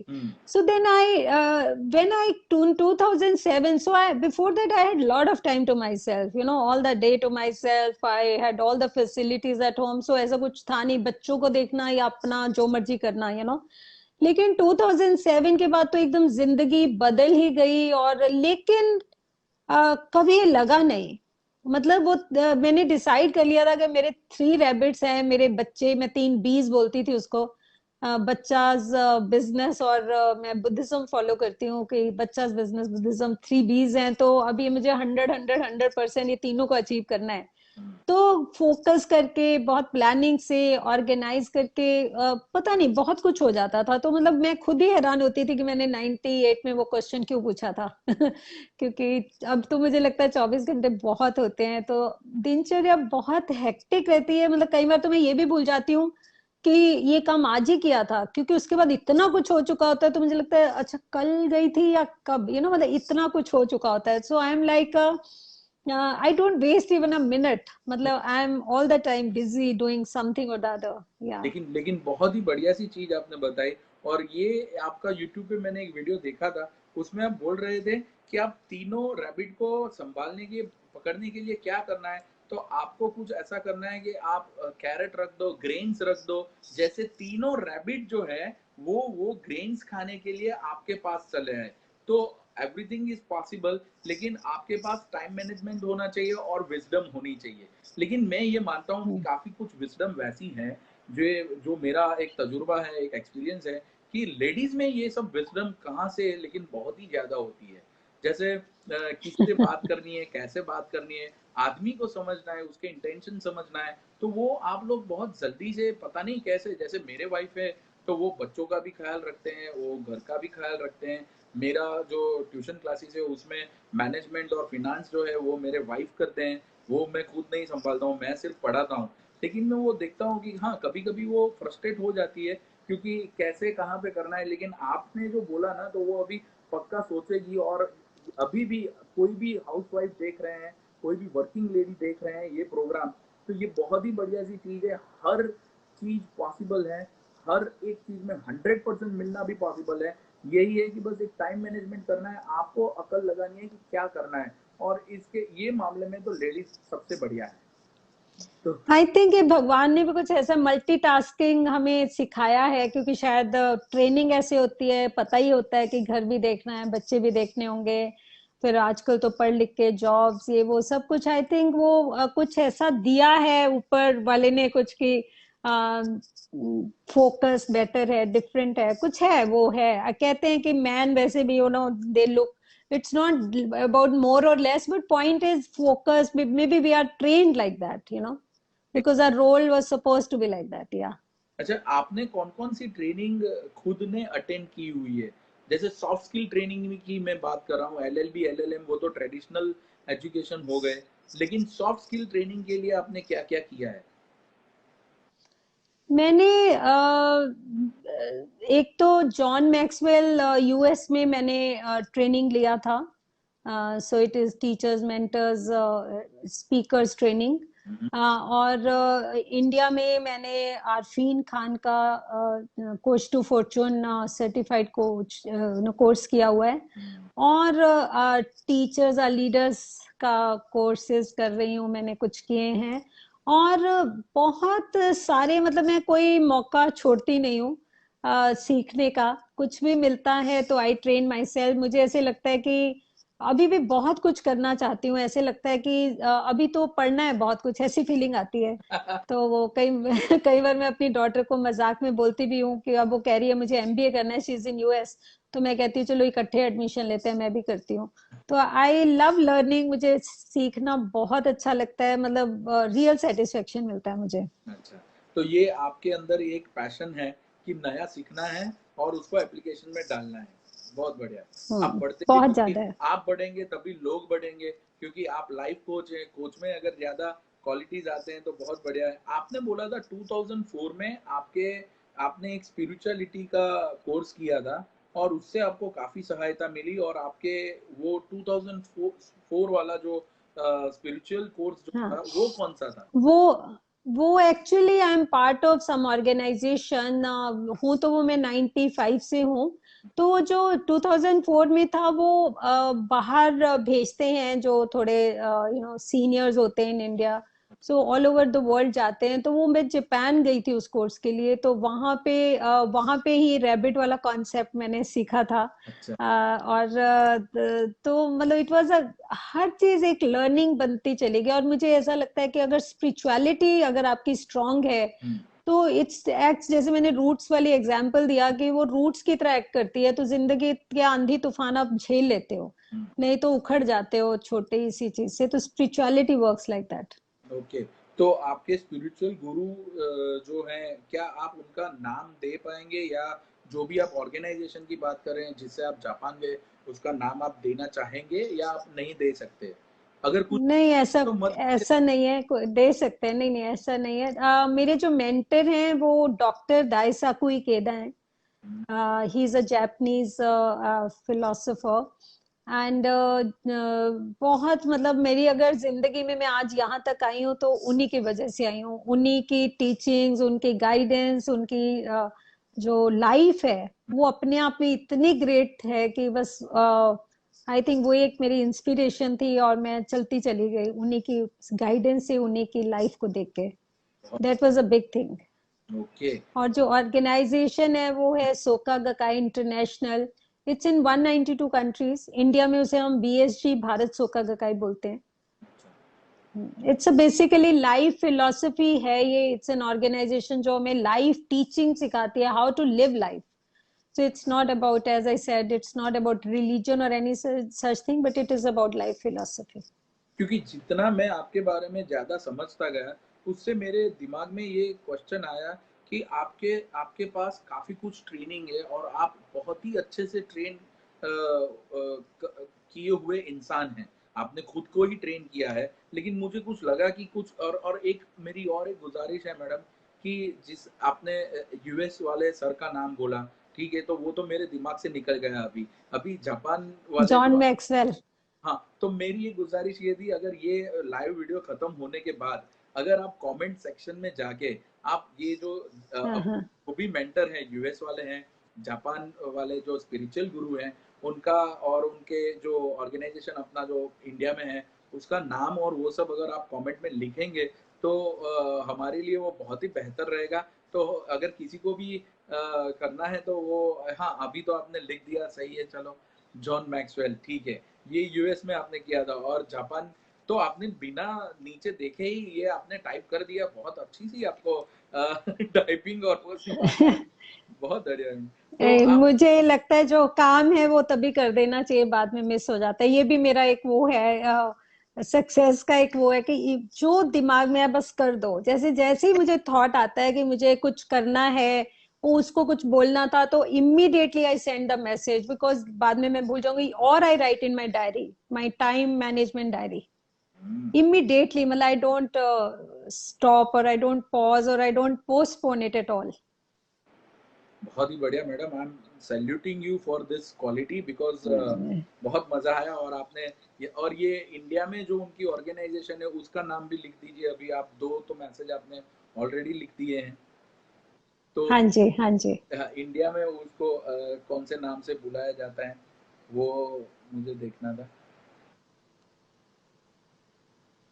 हाँ जी। हाँ, और एक चीज है कि कभी gender की वजह से आपको अवॉइड किया गया, निग्लेक्ट किया गया हो, वैसा कोई किस्सा सुनाइए जब आपको जैसे मैंने सुना है एक तो आपका एसबीआई का कुछ मीटिंग था तो उसमें 600 लोग थे, सिर्फ आप ही फीमेल थे, बाकी सब मेल थे।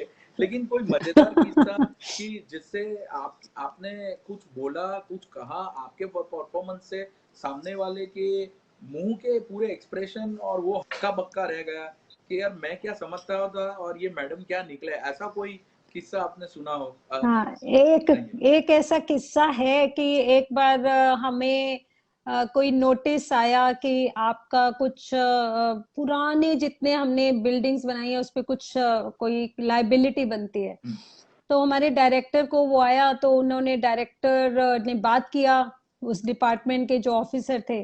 तो उन्होंने बोला कि आपको पता ही है कि सेटिंग करके थोड़ा कर सकते हैं, ये ऐसे कर सकते हैं वैसे। तो हमारे डायरेक्टर ने बोला कि आप मैम से मिल लीजिए, तो मतलब मैम से बात कर लेते हैं, तो है ना। तो उन्होंने बोला उन्हें उस लेडी से तो क्या बात करनी है। तो तो मेरे डायरेक्टर ने आके मुझे बताया कि उन्होंने ऐसा बोला। तो मैंने उन्हें बोला कि उनको ये बोलो कि लेडी से नहीं, मैनेजिंग डायरेक्टर से ये बात कर लेते हैं। तो एनीवे हमारी मीटिंग फिक्स हुआ, तो वो मेरे ऑफिस ही आए। तो मेरे ऑफिस में मेरी टेबल के अक्रॉस वो बैठे थे। तो उन्होंने बड़ी डरा डरा के मुझे कहानियां सुनाई कि ये 2 करोड़ की लाइबिलिटी ऐसे वैसे। तो मैंने कहा जी आप रेट्रोस्पेक्टिव, आपने पूछा कि लॉ का मेरा क्या फायदा हुआ, तो मैंने बोला कि जी पहले बिल्डिंग्स बनी है आज से, अगर पिछले 5 साल में बनी है, तो आज एकदम से कैसे उसका कोई निकाल सकते हैं लाइबिलिटी। तो उन्होंने बोला नहीं नहीं ऐसे। मैंने कहा चलो वो भी ठीक है, आप ये बताएं कि आप मेरी हेल्प कैसे करेंगे। आप पैसे मांग रहे हैं, आप मेरी हेल्प कैसे करेंगे। तो उन्होंने बोला कि मैं आपकी फाइल ना पीछे कर दूंगा, खो दूंगा, और 2-4 साल मैं हूं अभी, बाद में रिटायर होऊंगा, तो तब तक तो आपकी फाइल नहीं निकलेगी। मैंने कहा फिर क्या होगा उसके बाद। कहते 4 साल में आप बहुत कुछ कमा लोगे। मैंने कहा एक काम करिए, आप मेरी चेयर पे आके बैठिए। मैंने कहा आप मुझे अपनी सीट दे दो। तो मैंने कहा आप बैठ के कमा के देखिए, इस पे बैठ के कमाना होता क्या है। और दूसरी बात ये है कि जो टाइम आप मुझे दे रहे हैं 3-4 साल, वो तो मैंने कहा एक मैं कोर्ट में केस करूंगी तो भी मुझे मिल जाएगा।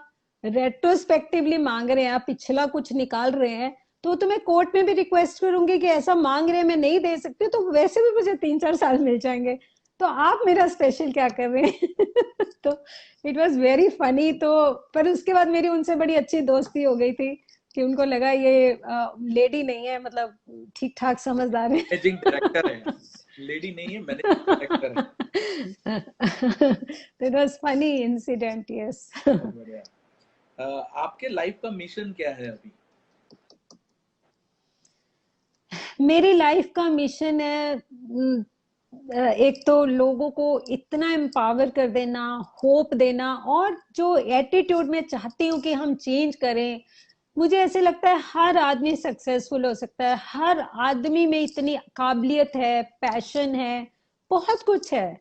तो मेरे को लग रहा है कि मैं पॉलिश करने के लिए आई हूँ, उनको हेल्प करने के लिए आई हूँ। मैं सबको मतलब जो एक परतें चढ़ी हुई है, जैसे मैंने बताया सबके अंदर गोल्डन बुद्धा है, ऊपर एक परत चढ़ी हुई है, तो मेरा मन करता है सबको चिजल करके गोल्डन बुद्धा निकाल दो उनकी लाइफ में, ताकि वो खुश हो, सक्सेसफुल हो, और हार नहीं माने, और दुनिया में कोई सुसाइड नहीं हो, कोई होपलेस केस नहीं हो, और मतलब लोग अच्छे से जिए जिंदगी, नो खुश रहे, उनको लगे कि हाँ हम भी कुछ कर सकते हैं, और सब कर सकते हैं। क्योंकि मेरी बहुत बड़ी बिलीफ है, मेरे मेंटर ही बोलते हैं कि if you think you can do it, you can do it, but if you think you can not do it, you are very right, you can not do it, you are very right. तो पहले ही सोच रहे हो, आपने एक पहली point के सामने खड़े खड़े पहले ही कह दिया कि मैं तो स्विम नहीं कर सकता, तो अब नहीं कर सकता, आप जाओगे ही नहीं पूल में, क्योंकि आप पहले ही कह रहे हो मैं नहीं कर सकता। जाओगे तभी तो स्विम करोगे, जाओगे तो 50% चांस है कर ही लोगे स्विम, तो एटलीस्ट 50-50 तो हो गया ना। तो मतलब ये बहुत जो सोच है और जो तरीका नहीं समझ आता है हमें, हम डिप्रेशन में जाना ज्यादा बिलीव करते हैं। अब हम, मेरे को ये बहुत लगता है कि हमारे इंडिया में वो कल्चर नहीं है कि उनको लगता है कि मेंटल ट्रेनिंग भी एक कोई जरूरत है उसकी भी। हम फिजिकल ट्रेनिंग्स करते हैं, फिटनेस करते हैं, हम फाइनेंशियल ट्रेनिंग्स लेते हैं, हम कंप्यूटर सीखते हैं, हम हर कुछ करते हैं, लेकिन मेंटल ट्रेनिंग जो एक गाड़ी का इंजन है, सारी गाड़ी उसी से चलनी है, उसको जाम हो रहा है तो होने दे, उस पे कचरा आ रहा है तो आने दे, सब कुछ होने दे, उस पे हमने पैसे नहीं खर्चने हैं। बाकी मुझे गाड़ी को शाइन करा लेंगे, सब कर लेंगे, सही बात है। ये मुझे भी कभी कभी ऐसा दिखता है कि एक जो मेंटालिटी रहती है, तो वो ऐसी होती है कि हम प्राइस देखते हैं, वो ट्रेनिंग से मिलने वाला वैल्यू नहीं देखते हैं, या उसके ऊपर सोच नहीं सकते हैं कि वैल्यू क्या मिलेगा। ठीक है, हम प्राइस ही देखते हैं कि इसका प्राइस क्या है, और प्राइस से कभी कभी लोग ऐसा बोलते हैं कि दूर चले जाते हैं कि इससे सीख के क्या मिलेगा। वैसे भी जो एजुकेशनल सर्टिफिकेट है, उसमें से गारंटी तो है ही नहीं कि आपको कुछ मिलेगा ही मिलेगा, लेकिन जो मेंटर वाला जो आप बोल रहे हैं कोचिंग, उसमें तो पक्का कुछ मिलेगा, क्योंकि वो रियल लाइफ लर्निंग है। वो कुछ कहीं सुनाई सीखी सिखाई बातें नहीं है, वो प्रैक्टिकल बेस्ड लर्निंग होता है।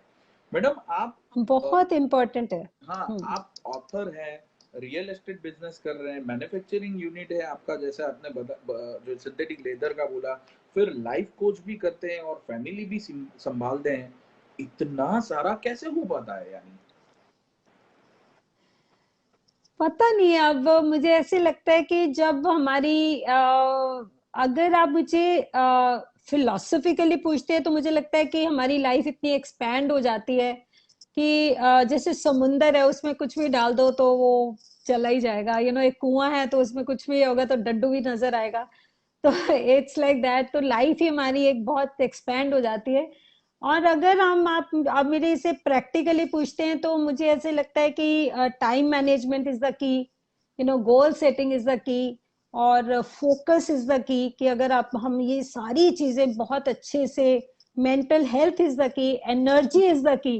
जैसे अभी भी मैं इस टाइम में सुबह से अपनी फैक्ट्री भी गई थी, मैंने बहुत सारी कोचिंग्स भी की। सुबह मेरा 7 बजे कोचिंग का एक सेशन था, क्लाइंट को 7 बजे चाहिए था, तो मैंने 7 बजे भी किया। तो मैं 6 o'clock से उठी हुई हूँ और मैं अभी भी उतना ही फ्रेश फील कर रही हूँ जितना मॉर्निंग में फील कर रही थी। तो एनर्जी होती है तो वो काम भी बहुत जल्दी होते हैं, माइंड भी वैसे ही हेल्दी चलता है। तो मतलब बहुत सारे फैक्टर्स हैं जो अल्टीमेटली हम जैसे कोचिंग में हम सीखते हैं सिखाते हैं, तो ये चीजें बहुत इम्पोर्टेंट है, मतलब मुझे इस वजह से ही कर पाती हूँ मुझे लगता है। अच्छा, सिंगल वुमन पेरेंटिंग में आपको कैसी डिफिकल्टीज आई और आपने वो डिफिकल्टीज का कैसे सॉल्यूशन किया? हाँ, सच माने तो मुझे लगता है कि ज्यादा डिफिकल्टी नहीं आई। एक सिर्फ मुझे एक शुरू में ये जरूर लगता था कि मैं घर में बेटियां हैं अकेले छोड़ के जाती हूँ, हम्म। 2 बेटियां हैं मेरी, तो थोड़ा उनकी सेफ्टी सिक्योरिटी के लिए लगता था कि घर में, लेकिन इसका भी मैंने यही इलाज ढूंढा था कि उनको मैं इतना ट्रेन कर दूं हम्म। कि वो अपने आप को प्रोटेक्ट खुद कर सके।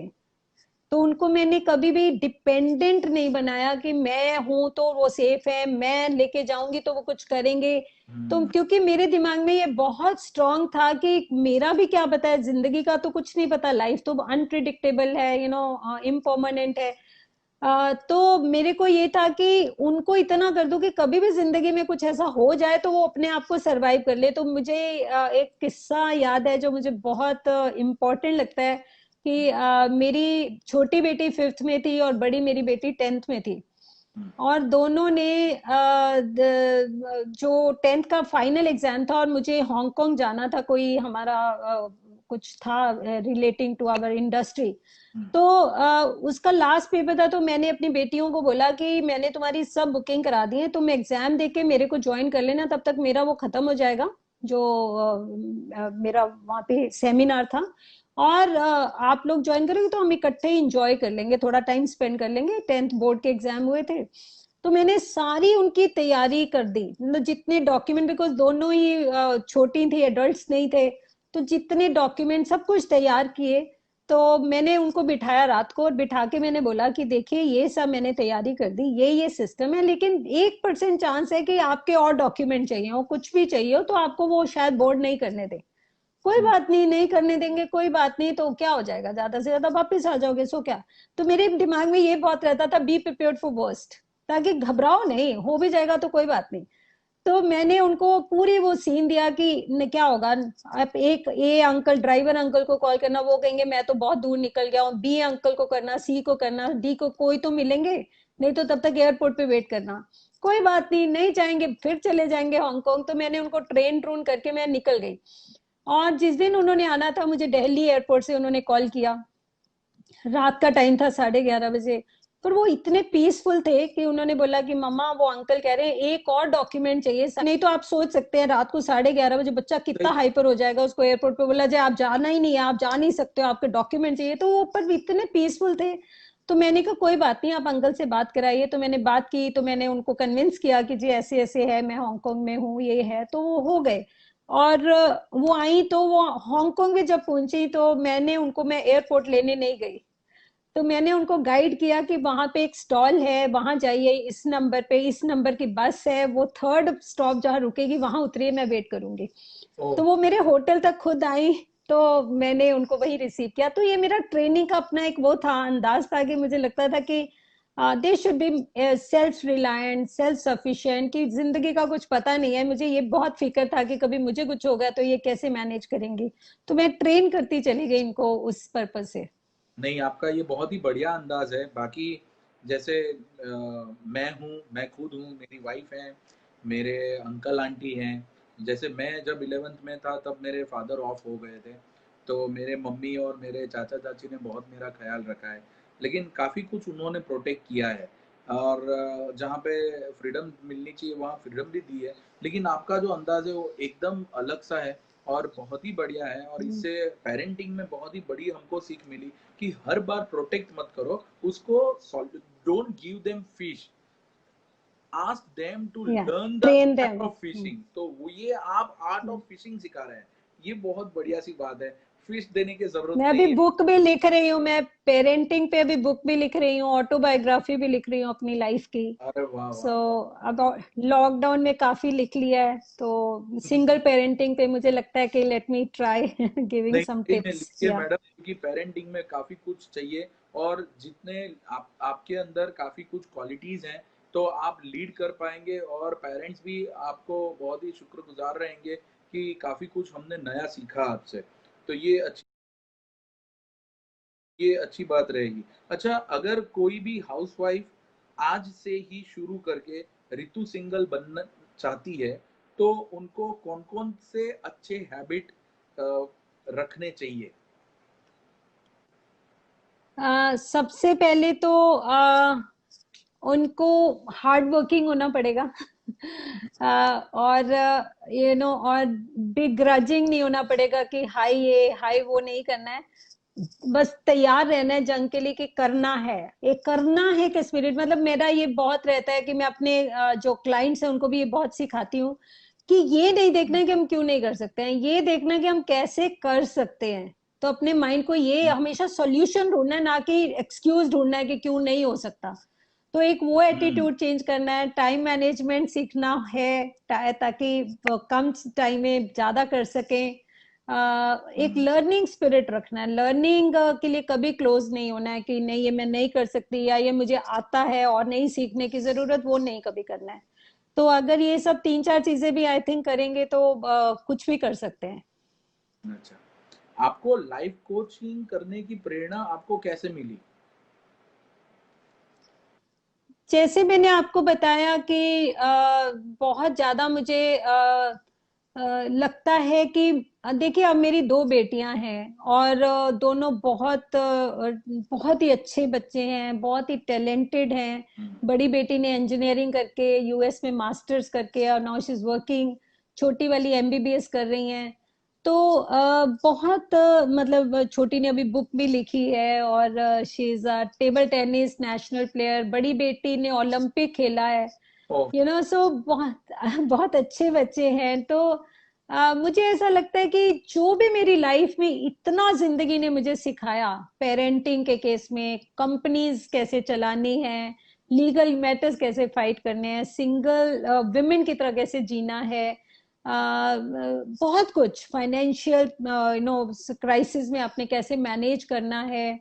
सो लॉट्स एंड लॉट्स। तो मुझे ऐसे लगता है now my time is to give back to society, because now I am satisfied as far as my life is concerned. God has given me enough, and I now my daughters don't need me or my business or anything. So I believe now it's a time, my energy, my resources should be used for society, for others. तो मैं उनको empower करूँ, ये मेरा feeling है।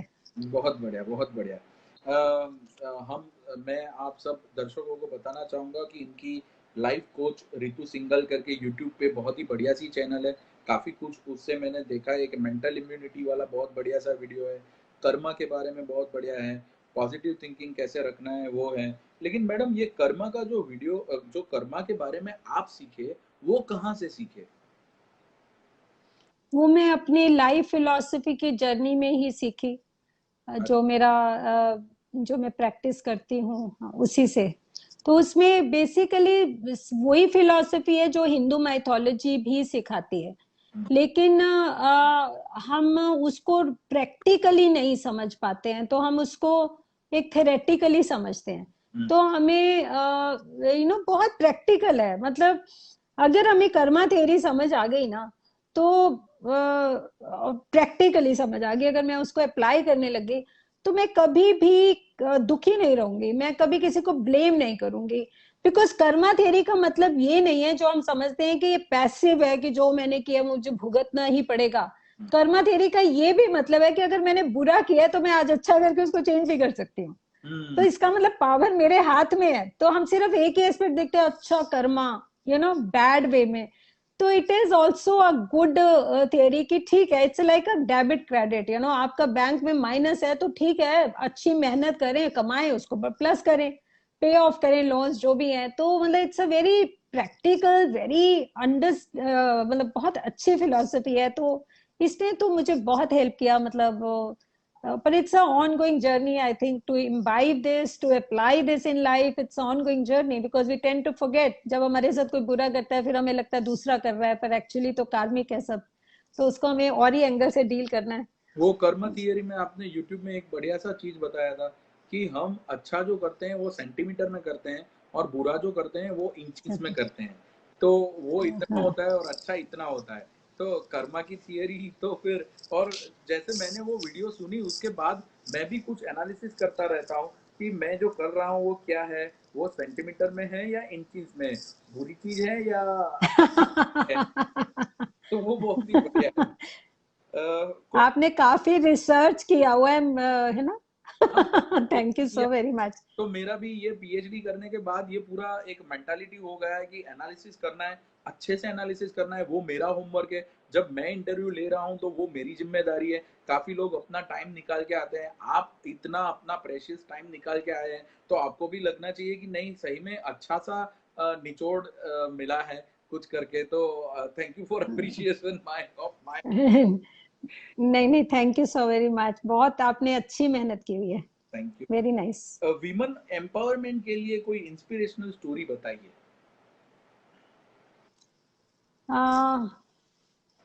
Women empowerment, inspirational story means मेरी अपनी life से या कोई और के ही जो भी किसी और की लाइफ आपका से? आपके लाइफ का कोई अच्छा सा किस्सा हो, या आप किसी से इंस्पायर हो गए हो कुछ सुन के कुछ करके, आप कुछ भी बता सकते हैं मैडम। आपके मुंह से अमृत निकल रहा है, तो जो भी निकलेगा वो बहुत ही बढ़िया है हमारे लिए बस। पहली बात तो ये है कि विमेन को अपने आप को कमजोर नहीं समझना है, ये तो मुझे बहुत ज्यादा इम्पोर्टेंट लगता है कि हम बहुत अपने आप को ये समझते हैं बेचारा है, हम बेचारे नहीं हैं, मैडम आप हमारे अंदर ऐसा बहुत ऐसा पावर है। मत बोलिए, मेरी वाइफ भी सुन रही है मेरे सामने, फिर मेरे को डर लगेगा, उससे ज्यादा डर लगेगा मुझे। लेकिन नहीं, विमेन कभी ऐसा नहीं समझती हैं कि हम कम हैं, मुझे भी ये लगता है।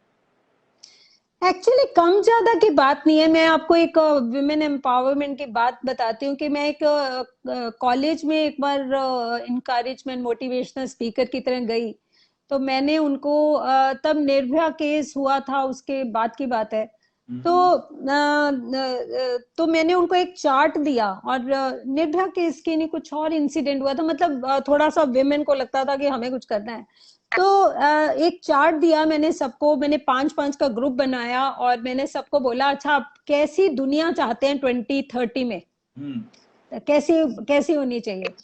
तो एक ने बहुत इंटरेस्टिंगली उन्होंने लिखा कि 2030 में women should should be more powerful than man, they should be dominating. Hmm. तो मुझे बहुत अजीब लगा, तो मैंने उनको बोला कि हम जो सोसाइटी है वो इक्वालिटी की नहीं रख सकते, मतलब जरूरी है कि पहले मेन पावरफुल है फिर विमेन पावरफुल है, पहले मेन डोमिनेट करते हैं फिर विमेन डोमिनेट करती है, हाँ। मतलब हम एक दूसरे की साथ। रिस्पेक्ट, म्यूचुअल अरे रिस्पेक्ट, हाँ। हाँ क्यों नहीं चल सकते, क्यों नहीं। और कुछ रूल्स ऐसे हैं, फिर ऐसे एक बार हुआ कि मैं एक कॉलेज में गई हुई थी, तो वहां पे तब उन दिनों मूवी आई थी पिंक, तो हम्म। वो बहुत चल रहा था कि गर्ल्स पी सकती हैं, गर्ल्स रात को बाहर जा सकते हैं, वो सब चल रहा था उन दिनों में। तो मेरे से उन गर्ल्स ने क्वेश्चन पूछा तो कि विमेन रात को 2 बजे बाहर क्यों नहीं जा सकती।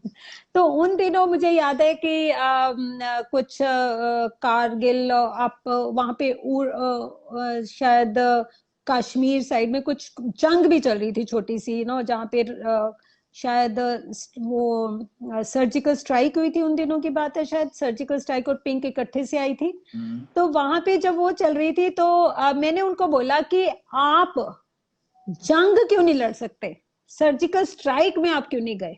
हम्म।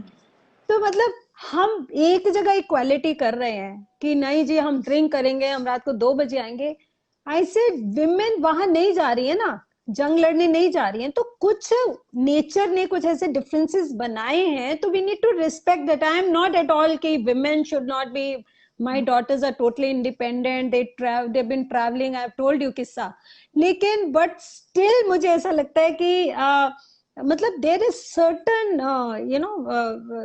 there's certain difference in the physical, the way we are made, so we need to respect that. We can't just go तो cross boundaries every which सही way. बोल रहे हैं, बिल्कुल सही है कि अगर जेंट्स हैं, मेल हैं, तो उनका कुछ स्ट्रेंथ है, कुछ वीकनेस है, फीमेल है, उनका कुछ बिल्कुल. strength, उनका कुछ वीकनेस है, लेकिन ये अलग अलग रहता है। Yes. और मैं समझता हूँ दोनों का कॉम्प्लीमेंट्री होता है, लेकिन अगर दोनों अगर साथ में चलेंगे तो बहुत ही बढ़िया सा कारनामा हो सकता है।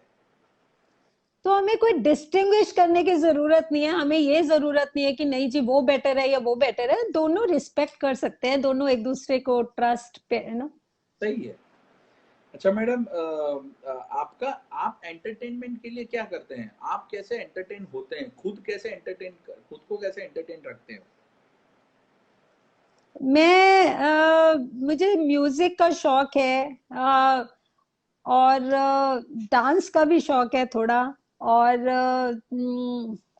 फ्रेंड्स हैं मेरे बहुत अच्छे, कुछ दूसरी बात यह है कि मैं जो भी करती हूँ उसको एंजॉय करती हूँ, चाहे मैं काम कर रही हूँ वहां भी मैं एंजॉय कर लेती हूँ, तो मेरे को बहुत एक्स्ट्रा एंटरटेनमेंट की जरूरत नहीं लगती, तो जो मैं कर रही हूँ एंजॉय करती हूँ, पर yes I watch movies also, कर लेती हूँ. बहुत बढ़िया। तो मैडम अभी रैपिड फायर वाला राउंड है। आप चंडीगढ़ रहते हो, मैं कौन सी साल में आया था? हम कब गए थे चैताली? हम कब गए थे चंडीगढ़? हम परवाणु आए थे। परवाणु में वो कौन सा होटल है जहाँ पे रोपवे से जाना पड़ता है, और परवाणु में परवाणु होटल हम आए थे। पिंजौर पिंजौर पिंजौर पिंजौर गार्डन का जो है वही. हाँ, उसके पास जो है, पिंजौर गार्डन कह रहे हाँ हैं. उसके पास एक, timber tray. Timber tray. Perfect perfect madam. Timber tray. हाँ, और हमारे गुजरात में से काफी लोग हिमाचल जब भी जाते हैं ना, तो चंडीगढ़ से जाना ही पड़ता है। तो चंडीगढ़ आपका बहुत ही बढ़िया सा शहर है, और टिम्बर ट्रेल जो है वो, और वहाँ पे भी हम ठहरे थे एक दो नाइट।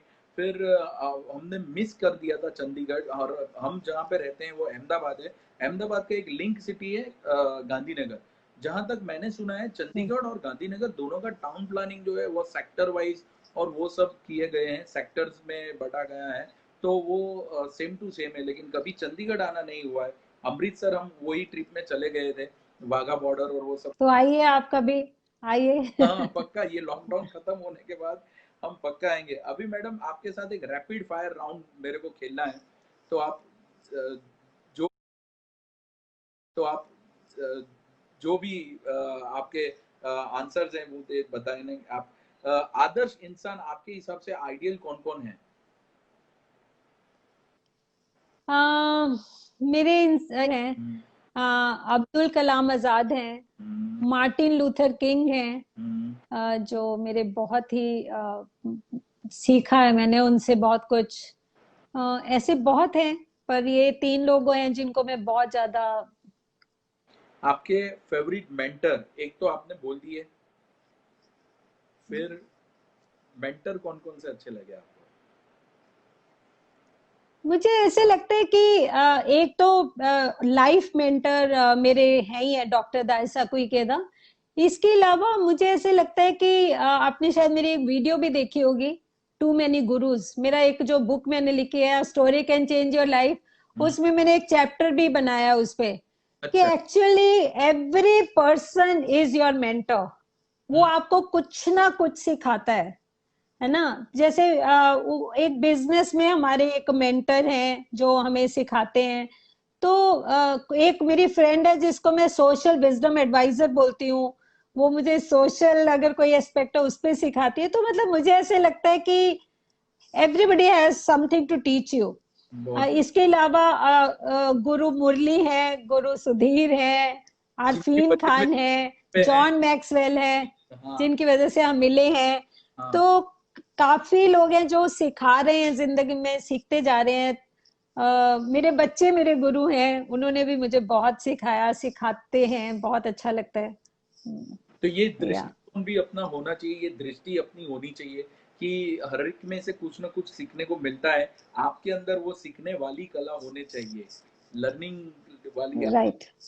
अच्छा, आपके फेवरेट मूवीज कौन से हैं? यानी आप इंस्पिरेशनल मूवीज की भी बात कर सकते हैं, नॉर्मल जो हम बॉलीवुड के movies. Three idiots is my favourite movie. Three idiot मुझे ऐसे लगता है उसमें एंटरटेनमेंट भी था, उसमें लेसन्स, बहुत ग्रेट लेसन्स थे। बहुत मीनिंगफुल मूवी थी और एंटरटेनिंग भी थी। बहुत बढ़िया। फेवरेट कोई सॉन्ग आपके जिसके लिरिक्स बहुत बढ़िया से हैं, जो आपको जिंदगी में एक जज्बा देते हैं आगे? जिंदगी जिंदगी हर कदम एक नई जंग है। वाह, जिंदगी हर कदम। बहुत बढ़िया, बहुत बढ़िया। एक नई जंग है, या आई लव इट, या। कौन से बुक आप बोलेंगे कि पढ़ने ही चाहिए, जो आपको बहुत अच्छे लगे? आपके वाले जो आप जिसके ऑथर है वो तो हम पढ़ेंगे ही पढ़ेंगे, क्योंकि आपकी तो पूरी लाइफ ऐसी है। और अच्छा किया आप ऑटोबायोग्राफी लिखने वाले हैं, वरना मैं वही सुझाव आपको देने वाला था कि आपको ऑटोबायोग्राफी लिखनी चाहिए। अगर आप नहीं लिख रहे हैं तो आप बहुत बड़ा पाप कर रहे हैं। बुक जो मैंने बहुत सीखा और जो मेरी एक गाइडलाइन थी, वो है तो फिलोसॉफिकल बुक, लेकिन amazing book, the human revolution. तो ओके। बहुत अलग बुक है, बहुत ही कमाल की बुक है। हालांकि मैं दूसरी भी बहुत पढ़ती हूँ, एल्केमिस्ट जैसी बुक्स में मेरे को बहुत अच्छी लगती हैं, the monk who sold his Ferrari. लेकिन human revolution was great by, yeah, doctor Daisaku Ikeda, yeah. तो उसका आप नाम लिख लीजिए, जो बुक आपने ठीक बताई है। वो, ठीक है। एक जो बुक बताई वो। फिर आपका फेवरेट हॉलीडे डेस्टिनेशन कौन सा है? आप काफी जगह पे घूमे हुए हो, तो कहाँ पे सबसे अच्छा? या, Mauritius I loved, I went Mauritius, no currently I loved Mauritius, yeah. Okay. Favourite food कौन सा है आपका? South Indian. बहुत बढ़िया। फेवरेट ड्रेस कौन सा है आपको? कौन से ड्रेस सबसे अच्छे लगते हैं? It depends on occasion, but now I'm more comfortable in westerns. बहुत बढ़िया। Otherwise, I love wearing sarees also, hmm, but rarely, no, occasionally. सही। Yeah. आपका एनर्जी का सोर्स कौन है? What is your source of energy? My life philosophy, the sense of mission. Hmm. बहुत बढ़िया। बस एक आखिरी चीज है madam, message to our audience in general, जो भी आप मैसेज देना चाहते हैं हमारे ऑडियंस को। मेरा फेवरेट जो टैग लाइन है मेरी, वही है, गिव अप और fight back. So my mean is, like when I was going through very tough times, so my main slogan of life was, today again I shall not be defeated.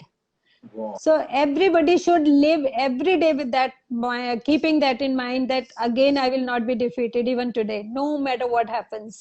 Super. So continue moving forward in life. बहुत बढ़िया, बहुत बढ़िया madam. Madam thank you so much, आपने इतना, क्योंकि मैंने इसीलिए commitment नहीं दिया था कि कब तक मैं ये खत्म करना चाहता हूँ। मैंने इसीलिए 9:30 पीएम ऑनवर्ड्स लिखा था, कि आपके लिए भी और ऑडियंस के लिए भी।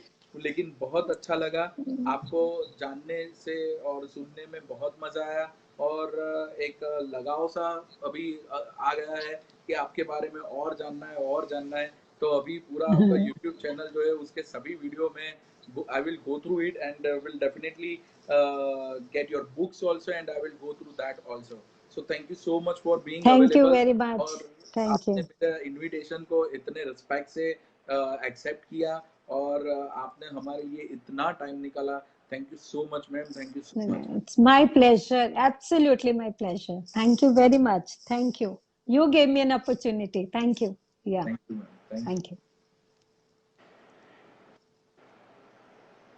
सो फ्रेंड्स, जैसा कि आपने देखा, बहुत ही बढ़िया। मैंने कभी सोचा नहीं था कि मैंने तो देखो, मैंने काफी हिंदी में क्वेश्चन बनाए हैं मेरे, और वो सब मैंने एक के बाद एक पूरे मैडम को पूछ लिए हैं। लेकिन मैं एक रिवॉर्ड आपसे चाहता हूँ, और ये रिवॉर्ड जो मैं आपसे चाहता हूँ वो चीज़ है कि मैडम ने पूरा अपना जो जिंदगी का तजुर्बा है, जो एक्सपीरियंस है, सभी स्टोरी जो है वो एकदम खुली सी किताब की तरह रख दी है हमारे सामने।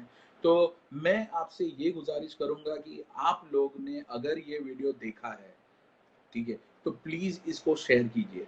इसको व्यूज देने की मतलब नहीं है, व्यूज नहीं चाहिए। ये ऐसा वीडियो है जो काफी लोगों के जीवन में सुधार कर सकता है, काफी लोगों के जीवन को ऊपर लेके जा सकता है। और स्पेशली ये जो कोविड-19 वाला जो पूरा हमारा जो माहौल देश में हो गया है, तो उससे उभरने के लिए हमको ऐसी इंस्पिरेशनल पर्सनालिटीज चाहिए जिससे काफी कुछ हम सीख सकते हैं।